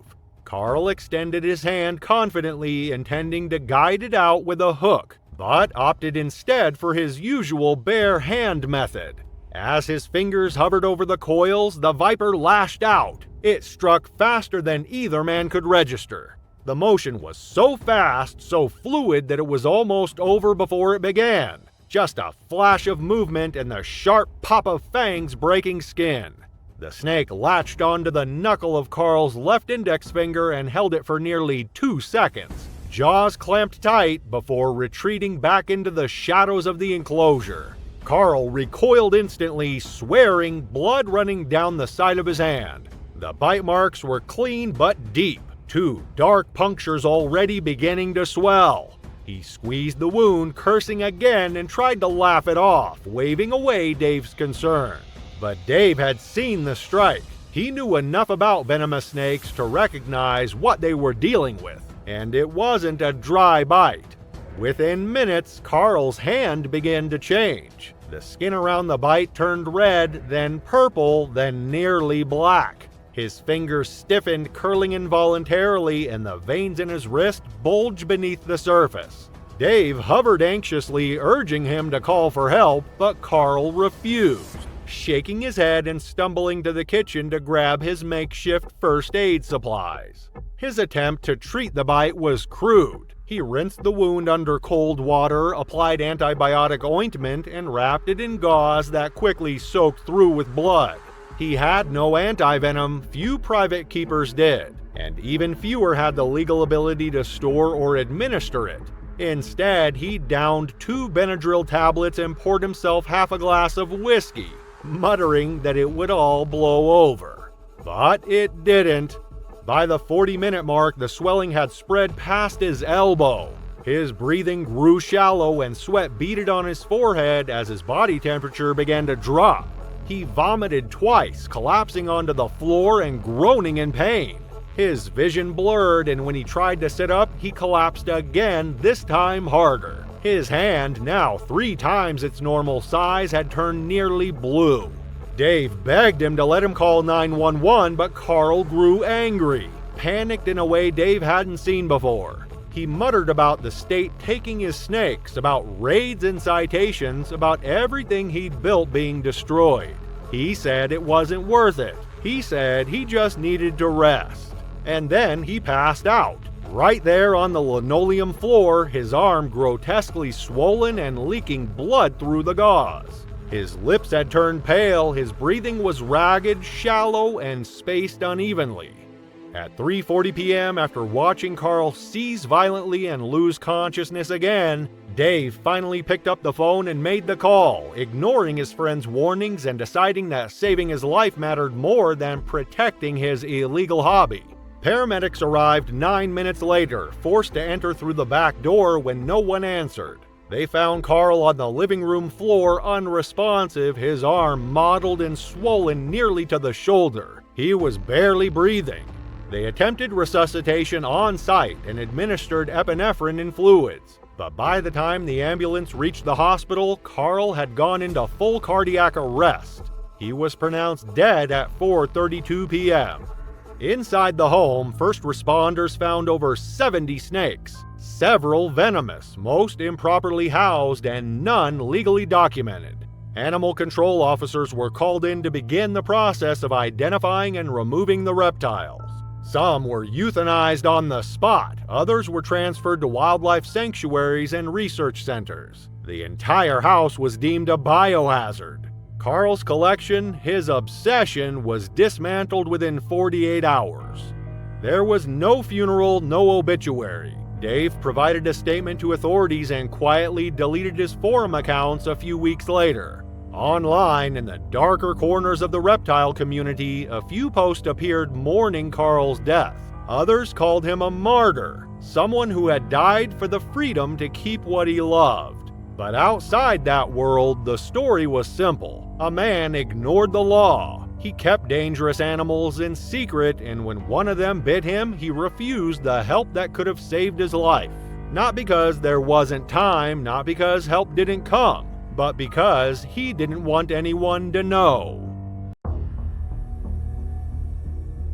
On May 29, 1992, 25-year-old Brian Leslie West, a self-proclaimed snake expert from Emmitsburg, Maryland, was about to face a moment that would forever change his life and the lives of those who knew him. He was well known for knowing everything there is to know about snakes and their venom. Brian was respected and admired by many, but that fateful day, everything changed. Despite his years of experience handling some of the deadliest creatures on the planet, Brian made a decision that altered the course of his life forever. It was a mistake, a fleeting moment of carelessness. What happened next? In a world of predators and prey, could one small mistake be enough to rewrite everything? Brian's story begins in Emmitsburg, a small town nestled in the rolling hills of Maryland. From an early age, Brian's fascination with reptiles was undeniable. As a child, he spent countless hours exploring the forest and fields surrounding his home, seeking out snakes, lizards, and other creatures. His fascination with these often misunderstood animals grew into a lifelong obsession. He didn't see snakes as terrifying predators, but rather as remarkable creatures that deserved respect and understanding. As he got older, Brian's passion led him to the Western Maryland Herpetological Society, where he found a community of like-minded individuals who shared his love for reptiles. The society became a platform for Brian, where he could not only learn from seasoned experts but also teach others about the importance of understanding reptiles. Through his work with the society, Brian made lifelong friends, traveled on field trips, and helped organize educational programs aimed at debunking the myths and misconceptions about snakes. Brian's knowledge wasn't limited to just appreciating snakes from a distance. He became an expert in snake bite treatment, a skill that would later become central to his life's work. His expertise was sought after by paramedics and healthcare professionals, and he frequently gave demonstrations on how to treat snake bites. He took great pride in his ability to educate others on how to handle these venomous creatures, and his skills saved many lives over the years. But despite his expertise and caution when handling snakes, Brian's fate would be sealed on a fateful day in 1992, when his love for reptiles led him into the path of danger. The day began like any other. Brian had been called to assist with an Indian cobra, a venomous snake known for its hood and deadly bite. Indian cobras are one of the big four species responsible for the majority of snake bites in India, and their venom is powerful enough to cause paralysis and cardiac arrest. It was rare for an Indian cobra to lay eggs in captivity, and Brian had been asked to help facilitate the process, as these snakes were notoriously difficult to breed in such conditions. Brian knew the risks. He had worked with venomous snakes for years. The job was dangerous, there was no denying that. He understood the importance of the task, but he also knew that working with a creature as deadly as the Indian cobra came with perilous consequences. Even though he had handled countless venomous snakes in the past, this time was different. The stakes were higher. The cobra was no ordinary snake. This was a snake capable of taking a life in minutes. Its venom could paralyze the body, shut down organs, and stop the heart. Brian was in the dimly lit room, surrounded by tanks and cages filled with reptiles. The air was thick with the scent of damp earth and the quiet hiss of snakes. He had arranged everything carefully. His colleagues, fellow snake enthusiasts, were gathered around a space on the ground equipped with everything they might need in case of emergencies: anti-venom, a cage, and some sharp tools. The Indian cobra, a majestic yet dangerous creature, was lying on the ground in front of him. This was no ordinary snake. Indian cobras rarely laid their eggs in captivity, and Brian had worked tirelessly to create the perfect environment for the process. He wasn't thinking about himself. His dedication to the task kept him moving forward. But in his determination to complete the job, Brian made a fatal mistake. He let his guard down, just for a split second. It was all it took. The Indian cobra lay on the ground, seemingly calm, while Brian hovered above it. He thought it was dead. He believed it based on a similar situation he had encountered before with another cobra that died just a couple of days before laying eggs. His experience with snakes gave him confidence. He thought he knew what he was doing, but he was wrong. As Brian rose from his couch, slowly moving away from the snake, something shifted. He turned his attention away just for a second. That's when it happened. The cobra struck. The movement was quick, it was direct, and it was brutal. Before Brian could react, the venomous fang sank deep into his foot. The pain was immediate. Sharp, unrelenting, it burned. But Brian didn't think about his own pain. His first thoughts weren't for himself. He wasn't concerned with the agony surging through his body. Instead, his mind raced to the snake, the very creature that had just bitten him. "Secure the cobra," he urged his colleagues, his voice steady despite the chaos unfolding inside him. "Make sure no one else gets hurt." His hands moved quickly even as the pain began to spread. His thoughts remained clear, focused on the task at hand. He directed his friends to lock the cobra back in its cage. Once the cobra was safe from the panic of the venom bite, Brian finally felt his pain. Calm, still in control, he said to secure the cobra before the paramedics arrive. But as he spoke, he felt the venom working its way through his veins. He had a vial of anti-venom in his pocket. It was from a previous snakebite incident, one that hadn't been nearly as severe. He had always been prepared, but this time was different. The amount of venom coursing through his body was far too much. Even his extensive knowledge couldn't change that.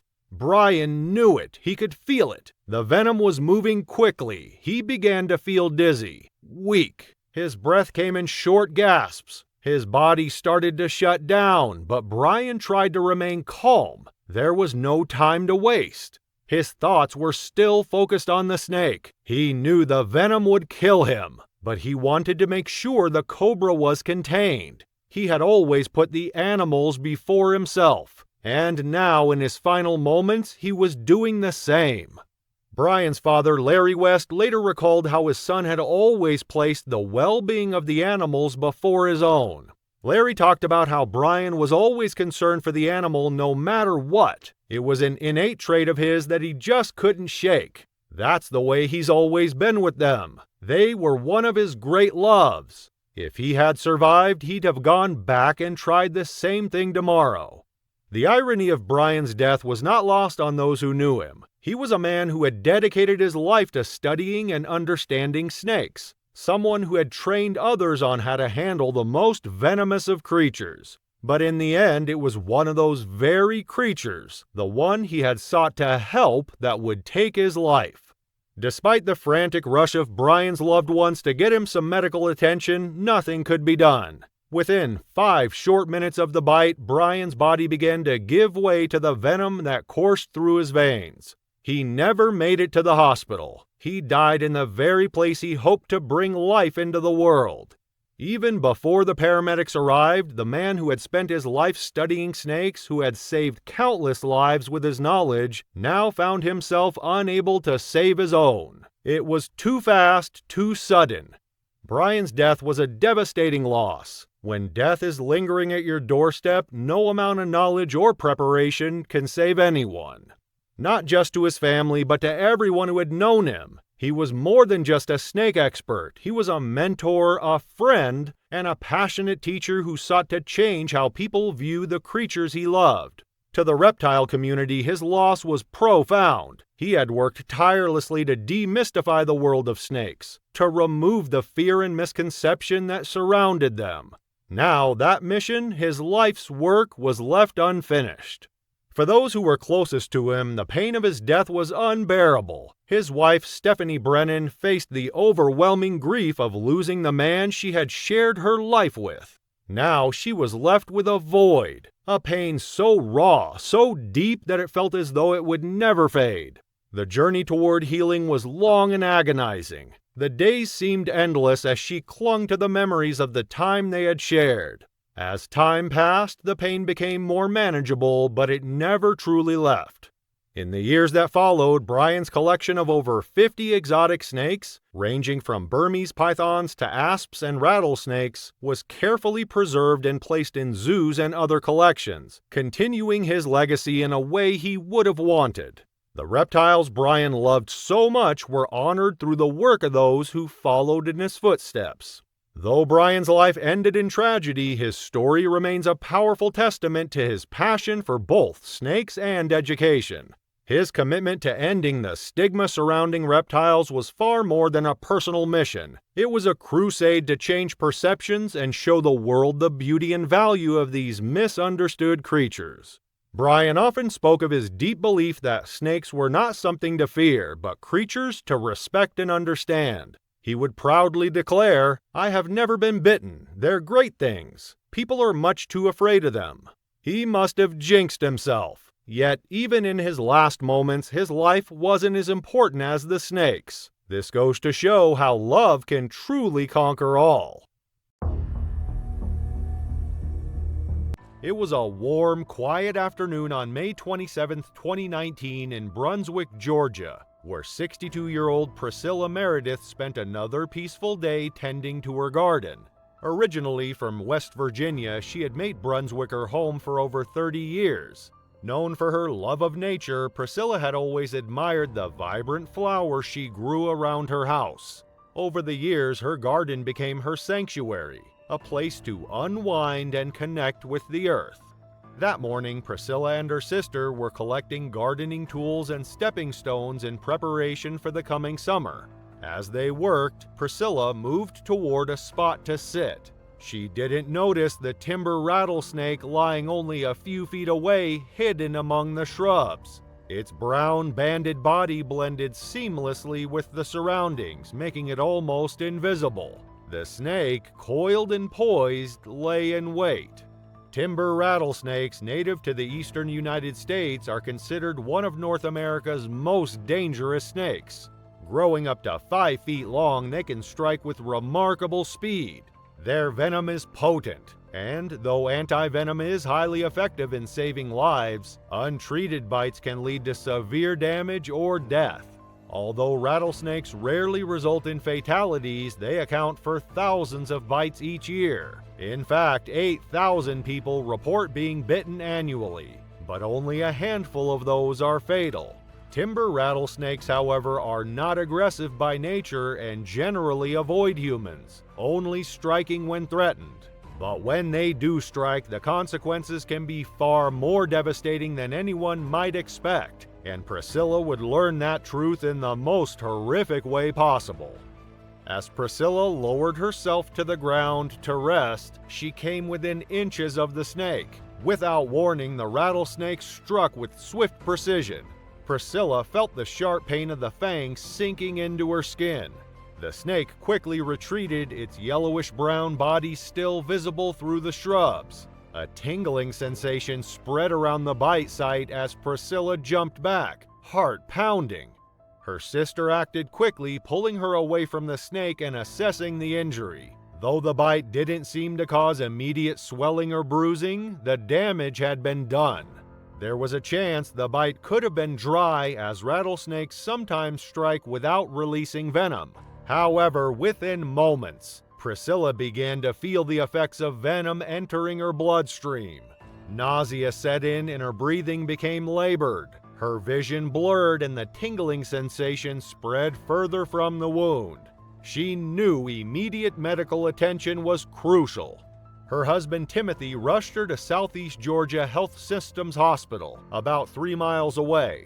Upon arrival, an ER doctor examined the bite, but instead of administering anti-venom, consulted with Georgia Poison Control, the standard practice in such cases.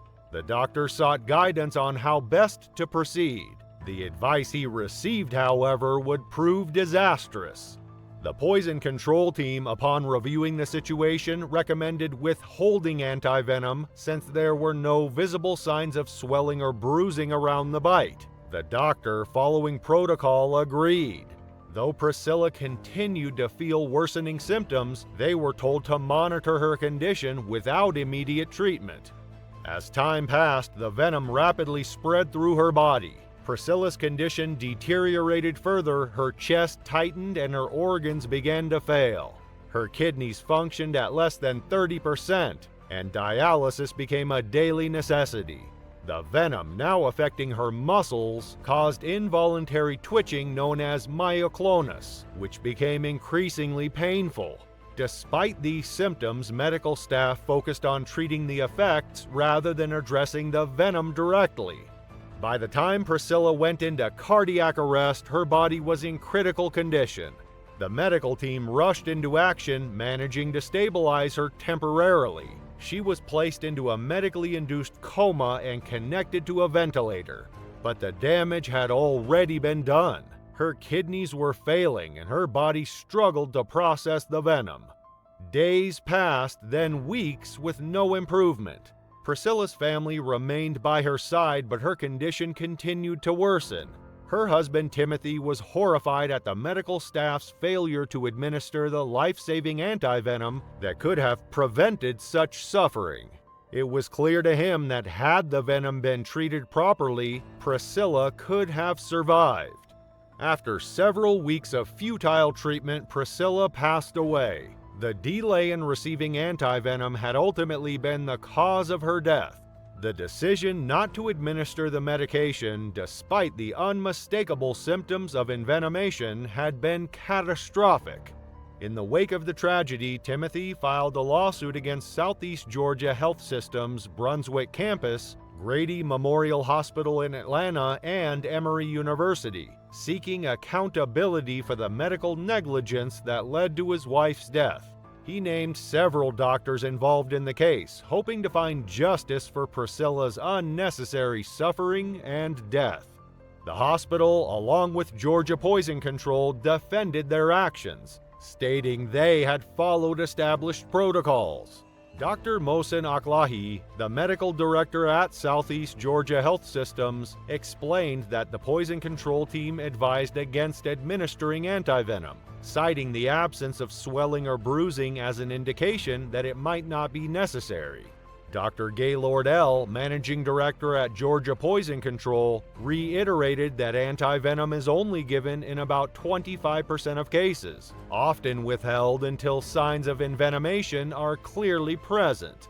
But for Timothy, this reasoning offered no comfort. The failure to administer antivenom, despite the clear signs of a venomous bite, left him with a profound sense of loss. He couldn't comprehend how such a simple, life-saving treatment could be withheld when it was needed most. October 9, 2016 dawned with a brilliant African sunrise, casting golden rays across the vast expanse of Luangwa Valley. The air was thick with humidity, promising another scorching day in the Zambian wilderness. For Dr. Eileen Moravec, this weather was perfect, ideal conditions for the cold-blooded subjects of her research to emerge from their nighttime hideaways. At 39, Eileen had dedicated her entire adult life to understanding the world's most misunderstood creatures. Growing up in a small town outside of Boston, she'd been fascinated by reptiles since finding a garden snake at age 7. While other girls collected dolls, Eileen filled notebooks with sketches of snakes, lizards, and turtles. Her bedroom walls weren't covered with posters of boy bands, but with scientific illustrations of reptile anatomy and distribution maps of venomous species across continents. Her parents had hoped it was just a phase, but by 22, she had graduated with honors in zoology. And by 28, she had earned her doctorate with groundbreaking research on venom evolution in African elapids. The Luangwa Valley Project was her dream assignment, 3 months of field research tracking and documenting the behavior patterns of some of Africa's deadliest snakes. She'd been particularly focused on the black mamba, a species whose reputation for aggression she believed was largely misunderstood. Her preliminary findings suggested that these sleek, lightning-fast predators were actually quite shy and preferred retreat over confrontation when given the option. In the evening before her fatal encounter, Dr. Eileen Moravec had shared her insights with Marcus about black mambas. She passionately explained that these creatures weren't the mindless killers people imagined, but sophisticated predators with complex behaviors. She believed that better understanding these behaviors could save both snake and human lives. Marcus admired Eileen's passion, but worried about her tendency to take calculated risks. She was meticulous about safety protocols, always wearing the proper boots, carrying antivenom in their field kit, keeping compression bandages at hand. But she also believed that to truly understand these animals, one had to observe them in their natural state, undisturbed and behaving naturally. That morning, Eileen had been particularly excited. Their motion sensor cameras had captured footage of a large black mamba using the same basking site 3 days in a row, a perfect opportunity to observe natural behavior patterns. She packed her field journal, camera, and observation equipment with the careful precision that characterized all her work. The black mamba was Africa's longest venomous snake, capable of reaching lengths of up to 14 feet, though most averaged around 8 feet.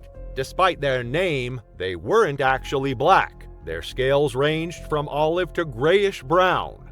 The black referred to the inky color inside their mouths, which they displayed when threatened. What made them particularly dangerous was their combination of highly potent neurotoxic venom and speed, capable of moving up to 12.5 miles per hour in short bursts.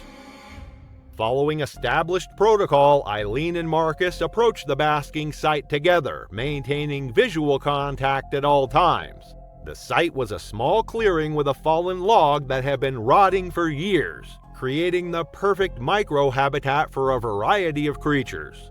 Eileen knelt beside the log, her movements slow and deliberate, while Marcus remained close by with their field kit open and ready. After several minutes of careful observation, Eileen saw no signs of the mamba.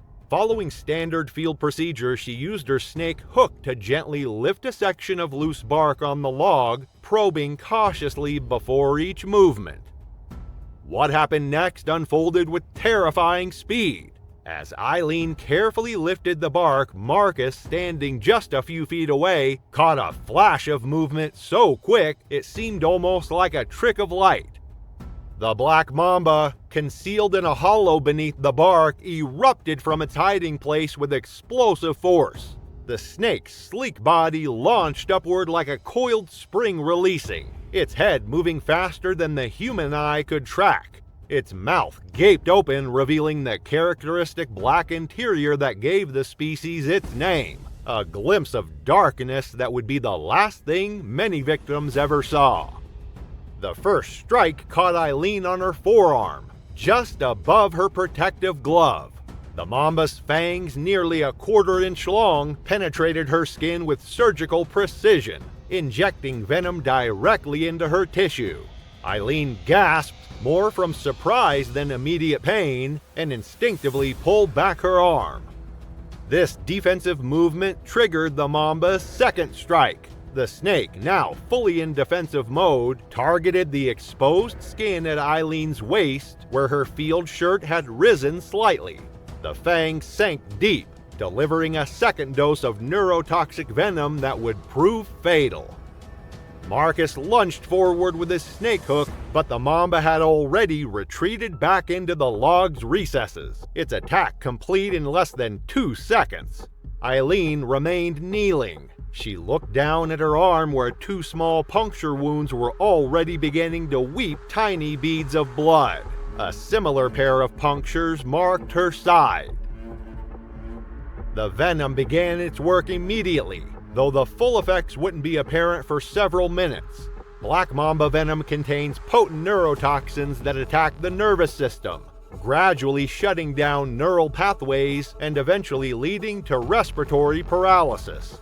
Unlike some venoms that cause immediate excruciating pain, mamba venom's initial subtlety belies its deadly efficiency.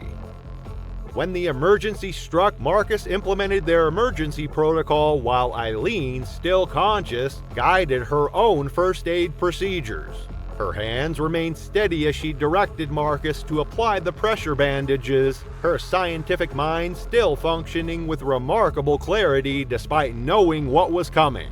Marcus contacted emergency services via satellite phone, which connected successfully. He administered their field anti-venom kit, standard procedure for researchers working with highly venomous species in remote locations. Despite these prompt measures, the double bite from a large mamba had delivered a massive venom dose. Within 30 minutes, Eileen began experiencing the progressive symptoms of mamba envenomation, tingling around the bite sites, followed by increasing difficulty swallowing and a heaviness in her limbs as the neurotoxins began affecting her nervous system. The emergency helicopter arrived 50 minutes after the bite, by which time Eileen was experiencing significant respiratory distress as the neurotoxins affected her diaphragm. The medical team administered additional anti-venom and placed her on ventilator support, but the venom's effects were advancing rapidly through her system. Throughout the emergency flight to the regional hospital, Eileen remained conscious, although the neurotoxins were gradually paralyzing her respiratory muscles. Despite maximum medical intervention, including multiple doses of antivenom and medical ventilation, she succumbed to her respiratory failure approximately 4 hours after the bite. It was a warm, clear evening on September 9, 2023, at Kumala State School, a place filled with the sounds of laughter and familiar chatter of long-lost friends reconnecting. The occasion was special, the 100th anniversary of the school, and former students, now scattered far and wide, had gathered to celebrate the memories of their shared past. Donald Morrison, at 68, was among them, surrounded by the faces of those who had once shared the same classrooms and schoolyard. It had been 60 years since the days they roamed these grounds, but for a moment it felt like yesterday. The school, located just 37 miles south of Mackay on Queensland's north coast, lay nestled between sprawling brushland and vast cane farms. The rural town of Kumala had seen little change in the years since Donald had left, though he had never strayed far. It was his home, a place of comfort and nostalgia, where the air was thick with memories as well as the scent of sugarcane and salt from the nearby coast. This evening had been long anticipated, and the reunion felt like a gift. For Donald, it was more than just a chance to revisit the past. It was a celebration of the people and the place that had shaped him. As the evening wore on, Donald and his longtime friend Lloyd Younger stood together in conversation, catching up on life and their respective journeys. The air was cool, and the setting sun cast long shadows over the lawn where the crowd had gathered.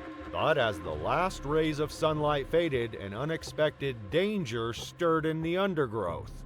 Lloyd, the friend of Donald, suddenly felt a sharp sensation on his ankle. At first, he thought it was an insect or a brush from a branch, but when the pressure intensified, he looked down. There, coiled around his leg, was a snake. Its scales shimmered with a beautiful brown-gray hue outlined in dark brown lines. The round, jet-black eyes of the eastern brown snake glinted as it gripped tightly onto his ankle. Donald's heart was shocked as he recognized the creature. The eastern brown snake, one of the deadliest in Australia, was notorious for its speed and venom. Donald wasted no time. He slowly bent down toward the snake, his movements deliberate and calculated. Lloyd was starting to panic, fully aware of the deadly potential of an eastern brown snake, but Donald's calm presence kept him from losing control. Positioning himself carefully, Donald brought his hands around toward the back of the snake, his body low to the ground. His fingers hovered just inches from the coiled reptile, each motion precise and cautious. The dim light of the evening cast long shadows, making it harder to judge the snake's position. With a moment of determination, Donald made his move. But the fading light played tricks on his perception, and the snake spotted his hand before he could act. In an instant, it struck with incredible speed, its head whipping around to sink its fangs into Donald's arm, leaving no time for him to react. The pain was immediate, sharp, and intense. A cry escaped Donald's lips, but despite the searing pain, he didn't let go of the snake. He gripped the long, muscular body, holding it at arm's length. The creature thrashed violently, striking at him again and again, its powerful jaw snapping dangerously close. Donald's body swerved as he avoided each strike, but the snake's accuracy was relentless. Then, just as Donald thought he had managed to distance himself from the threat, the snake caught him once more, this time on his chest. With a final, desperate effort, Donald hurled the snake into the undergrowth, away from the crowd. He paused, breathless, surveying the celebration continuing in the distance. The sound of voices and laughter filled the air, unaware of the danger that had just unfolded on the outskirts of the gathering. As he turned to rejoin the crowd, a strange weakness overtook him. His vision blurred and his legs gave way. He staggered toward Lloyd before collapsing in a heap at his feet. Panic rippled through those nearby as they rushed to his side, desperate to help him. But Donald's chest was already heavy with the weight of the venom spreading through his veins. His breath came in quick, shallow bursts, his body succumbing to the poison coursing through him. Despite the efforts of those around him, CPR, defibrillators, emergency services, the venom worked faster than any intervention. The paramedics worked tirelessly for 30 minutes, but the poison was too strong. Donald's heart gave out. He was gone before the helicopter could even arrive. Lloyd, still shaken and now fearing the worst, was quickly airlifted to McKay Base Hospital. He had received the same bite, but unlike Donald, he had been lucky. The snake, acting more defensively than aggressively, had delivered a dry bite, a rare but not unheard of occurrence. While the snake had left its marks, it had not injected venom into Lloyd, and he was soon treated and released the following day. The anniversary celebration, once filled with joy and laughter, had turned into a scene of chaos and sorrow. The news of Donald's sudden, tragic death spread quickly. He was remembered by all who knew him as the boy who had always had a joke ready, the cheeky one who brought joy to those around him. And now that same infectious spirit was gone, taken by a fate that seemed impossible for such a man to meet. But as the community mourned, a strange truth began to unfold. Donald's body, despite the visible bite marks from the snake, contained no venom. It was a baffling discovery. Eastern brown snakes were notorious for their venomous strikes, but the snake had not injected venom into Donald's body. It was a dry bite, a warning from the snake rather than an attack meant to capture prey. The coroner's report, though incomplete, hinted at something else. It seemed Donald had suffered a cardiac arrest, likely triggered by the fear and stress of the encounter, compounded by an underlying health condition. His heart, already fragile, gave out under the strain of the situation. In the end, Donald Morrison's death was not due to the venom of the eastern brown snake, but rather the sudden shock of the encounter. While he had been a victim of the snake's warning, it was his heart that failed him. The community of Kumala lost a beloved man, a friend, a jokester, a part of the fabric that held the town together. As his family grieved, they offered their gratitude to those who had tried to save him. They thanked the medical professionals and the witnesses who had rushed to his side. Donald's death was a reminder of the fragility of life, but also of the deep love he had for his hometown, a place he never left, a place that will remember him forever. The morning of May 14, 2022 began with heavy rain pounding the windows of Devon Blakely's suburban home on Australia's Gold Coast. The 29-year-old exotic snake owner had planned to spend the day maintaining his collection, a hobby that consumed his life for the past 7 years. Devon was known throughout the reptile enthusiast community for his extensive knowledge and growing collection of venomous species. Friends described him as meticulous about safety, always emphasizing proper handling techniques to fellow collectors. His pride and joy was a room specifically converted for housing his collection, a temperature-controlled space with reinforced doors and specialized enclosures for over a dozen venomous snakes. Among them was his newest acquisition, an inland taipan. The inland taipan possesses venom 50 times more toxic than that of a cobra. A single bite contains enough venom to kill 100 adult humans, with its cocktail of neurotoxins, hemotoxins, and myotoxins attacking multiple body systems simultaneously. In the wild, these snakes are actually shy and reclusive, rarely encountering humans in their remote desert habitat. His girlfriend always worried that he may go too far with his collection, but she couldn't stop him, eventually letting him have his freedom in these animals. She convinced herself that Devon was experienced enough to know how to handle these reptiles. Devon had been waiting for months for the proper permits to keep this particular species, and he had only received the snake 2 weeks prior. The inland taipan, also known as the fierce snake, was paradoxically known for its shy, reclusive nature in the wild. Despite possessing the world's most potent venom, these snakes rarely encountered humans in their remote desert habitat in central East Australia. Obtaining the proper permits for keeping such a dangerous species had been a bureaucratic nightmare. Devon had completed specialized handling courses, installed additional security measures, and submitted to regular inspections. The final piece, a supply of specific taipan antivenom to keep on site, was still caught in red tape. The Wildlife Authority had promised it would be delivered within the week, but Devon couldn't wait to begin working with his new prize. That rainy Saturday morning, Devon's girlfriend went grocery shopping while he went on with cleaning the snake enclosure. Devon entered his snake room to perform routine maintenance. He was particularly careful with the taipan enclosure, using a snake hook as he'd done countless times before. But professional handlers know that taipans should never be manipulated with hooks alone.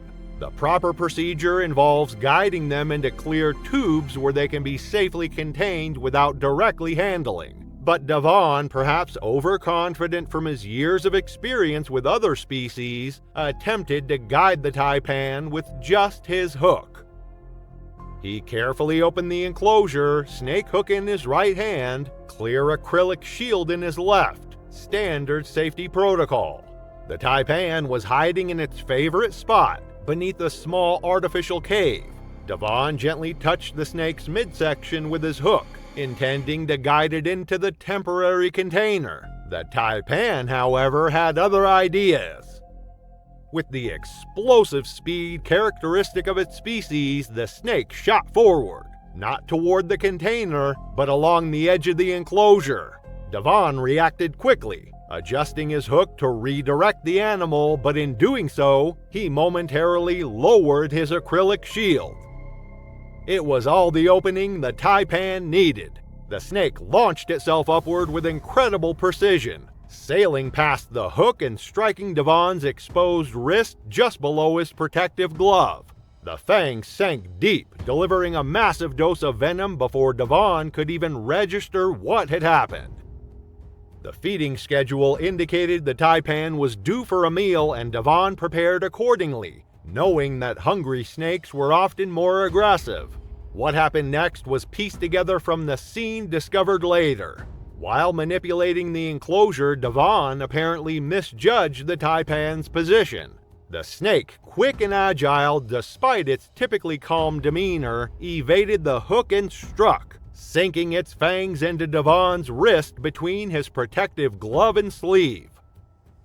Following his emergency protocols, Devon attempted first aid, applying a pressure bandage to the bite site. He had been waiting for a specialized antivenom delivery that had been delayed due to licensing requirements. Without this crucial antidote on hand, Devon's situation quickly became dire. The inland taipan's venom was primarily neurotoxic, but also contains powerful hemotoxins and myotoxins. Unlike the black mamba's fast-acting neurotoxins, the taipan's venom typically took longer to manifest severe symptoms, usually 2 to 6 hours without treatment. This gave victims a larger window for medical intervention, but once symptoms progressed, the outcome was equally fatal.